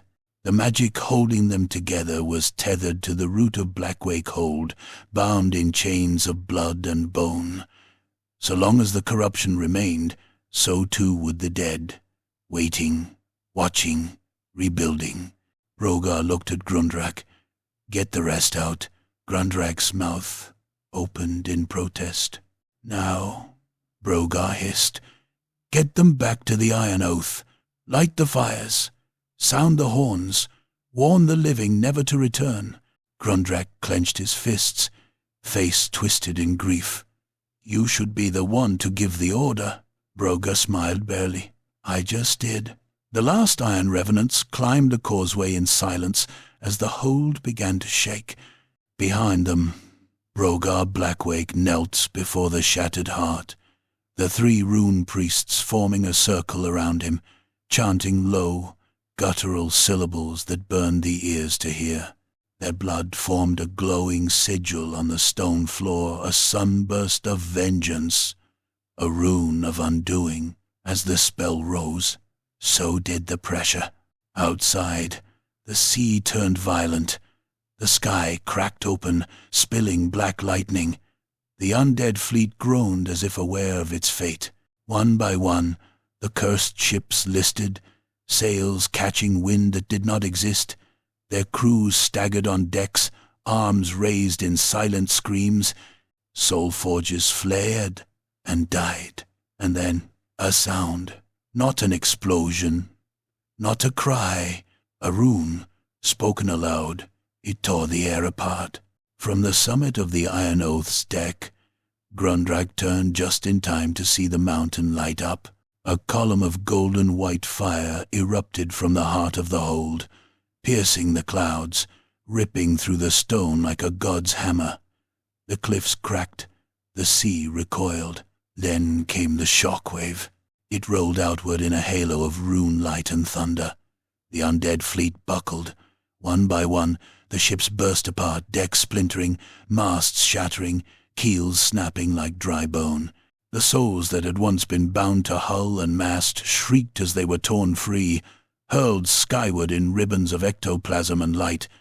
Some rose, some fell, some simply vanished. The sea swallowed the wreckage, and Blackwake Hold collapsed. The cliffs crumbled. The gates disintegrated. Tower and tunnel sank into the churning sea, the mountain devouring itself in a final act of vengeance. The rune light faded. All that remained was smoke, steam, and silence. Later, when the wounded were counted and the dead tallied, Grundrak returned to the Grudge book. It had been recovered from the captain's quarters, blackened at the edges, but intact. The last page was fresh. The ink had been sealed in blood.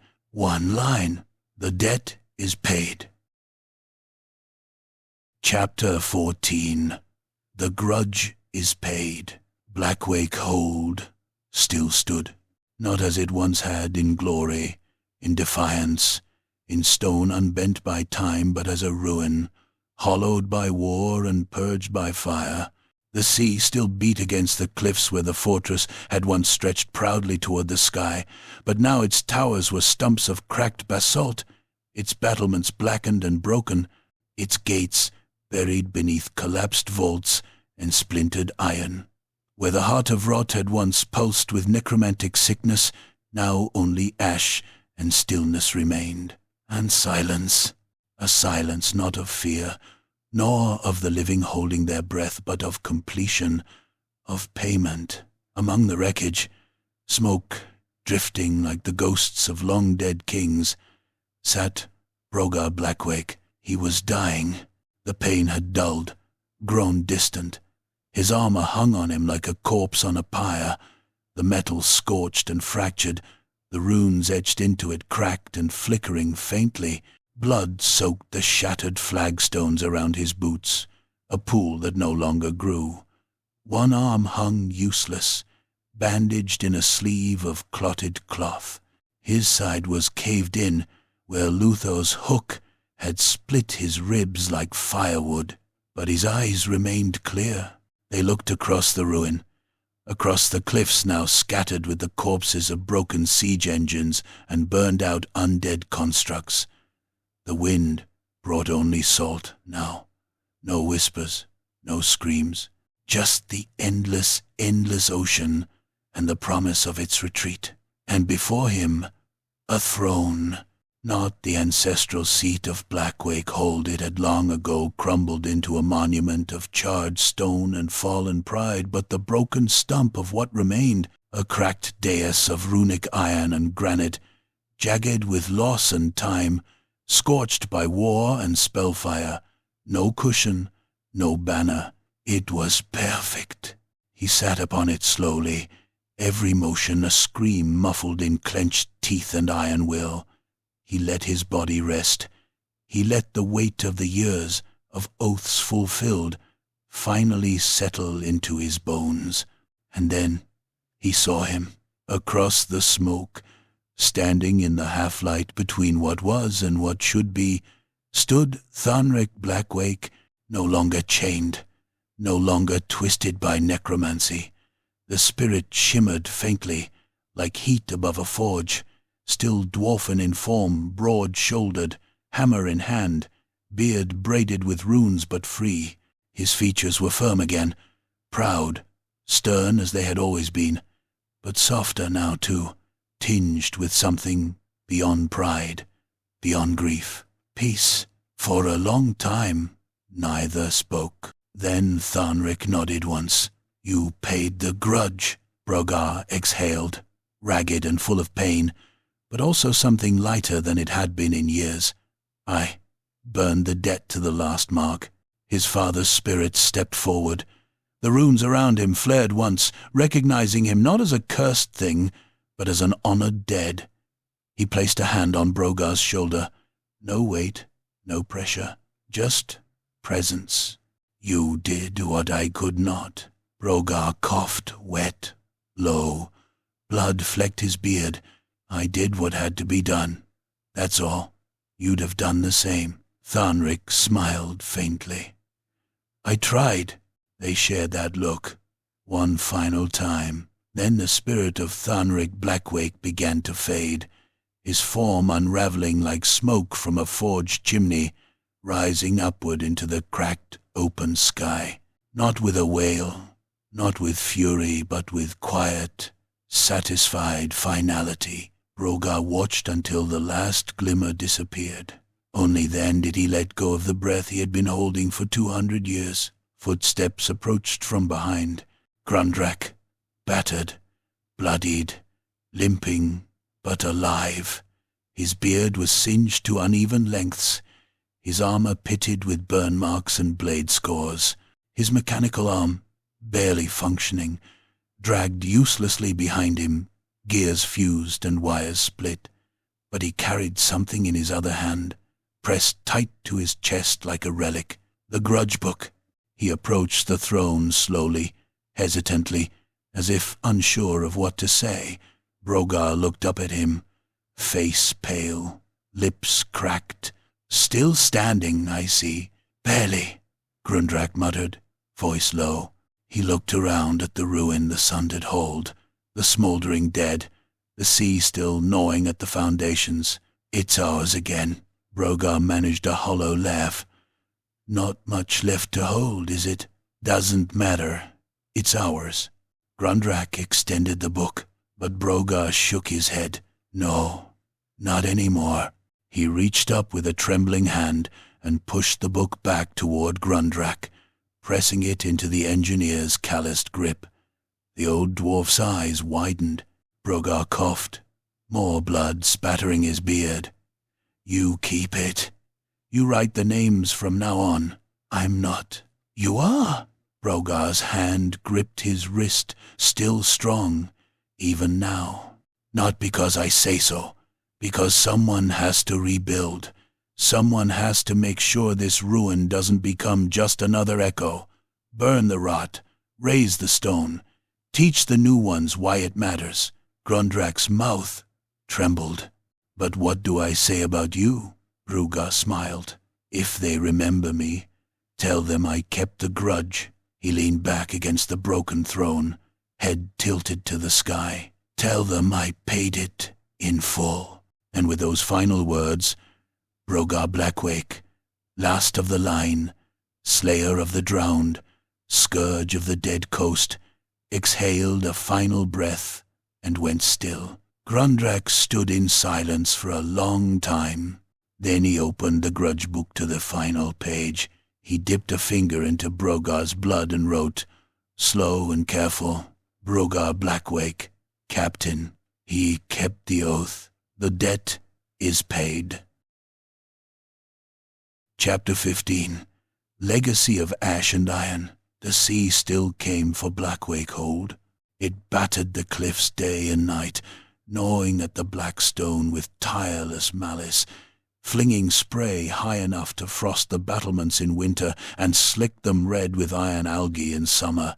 Storms prowled the coast like predators, and fog rolled in thick enough to smother sound and sense alike. The undead coast had not forgiven the Hold its defiance, but it no longer owned it. Where once the fortress had been a rotting colossus, hollowed by necromancy and haunted by screaming stone, now it stood reforged, scarred, imperfect, but alive. The new Blackwake Hold did not gleam. Its towers were uneven, its walls patched with mismatched stone hauled from fallen sections and shattered siege engines. Runes were carved deep and brutally, more functional than elegant, hammered into place by hands that had learned craftsmanship through desperation rather than tradition. Smoke rose again from its forges, not green, not sickly, but honest black, streaked with sparks of orange and gold. Outcasts lived here now, dwarfs, without holds, without clans, without names worth speaking in the old halls of the mountain kingdoms, broken veterans, kinless engineers, oath-breakers who had survived long enough to regret it, sons and daughters of ruined clans who had nowhere else to go. They came by ship and by land, through ash storms and pirate waters, drawn by rumor and necessity. Blackwake took them all. No one asked why they came. Only what they could build, what they could defend, what they were willing to bleed for. The Hold became something new, not a jewel of dwarfen civilization, not a symbol of ancient glory, but a bastion of refusal, a place where grudges were not forgotten, but no longer chained to the past, where oaths were sworn not to kings or ancestors, but to survival. And beneath the rebuilt gate, beneath layers of reforged stone and rune-bound iron, rested the tomb, Brogar Blackwake's tomb. It lay exactly where he had died, sealed into the foundations of the Hold, as if the mountain itself had claimed him. No crypt of marble, no gilded sarcophagus, just iron plates riveted together, engraved with deep-cut runes that named his deeds without embellishment. The stone above it bore the scars of collapse and fire, left untouched by design. This was not a place of reverence. It was a warning. Above the gate stood his statue. It was larger than life, carved from black basalt hauled up from the cliffs below. The stone left rough in places so it caught the light unevenly. Brogar was shown as he had been at the end, armor cracked, beard wild, stance braced against an unseen tide. In his hands he held a hammer, not an axe, its head forged from reclaimed iron and set with a rune that burned constantly, fed by the heat of the Hold's forges below. The flame never went out. Some said it was bound magic. Others claimed it was nothing more than clever engineering. The dwarfs of Blackwake did not care. To them, it was simply right that the hammer burned. The years passed. The undead coast grew quieter. Wrecks still drifted in from time to time, ships claimed by storms or foolish captains, but the dead no longer rose in numbers. The sea dragons did not return. The banshees faded into the deep places where even memory feared to linger. The Moorstorm, once a screaming wound in the ocean, became a scar, dangerous, unpredictable, but no longer alive. Merchants began to risk the waters again, trading iron and powder for Blackwake's steam machines and brutal ship plating. Pirates learned to give the cliffs a wide berth. Necromancers avoided the coast entirely, whispering of something that listened beneath the stone. In the lower halls, children were born. They learned to walk on uneven floors and breathe smoke-thick air. They learned the sound of hammer on anvil before they learned words. They were taught early that the sea was not an enemy to be conquered, nor a god to be appeased, but a force to be endured. When they asked who Brogar Blackwake was, the elders did not lie. They told them he had been angry, obsessive, broken by guilt, that he had led many to their deaths, that his vengeance had cost more than it saved. And then they told them that some debts must still be paid.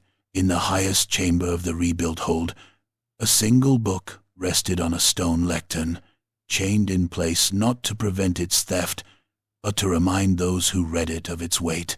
The Grudge book. Its pages were thick now, swollen with ink and blood and ash, Old grudges lay crossed out beside new ones, some avenged, some carried forward, some deliberately left unresolved as lessons rather than calls to war. It was no longer a catalogue of hate, it was a history. Grundrak Ironvein, old now, his beard gone grey and his mechanical arm replaced twice over the years, stood before it one final time. His hands trembled slightly as he turned to the last page, the one that had remained blank since the fall of Blackwake Hold.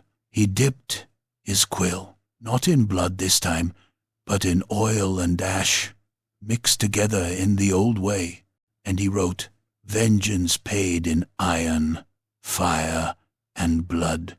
He closed the book. The chain rattled softly, settling. Outside, the sea hurled itself against the cliffs once more.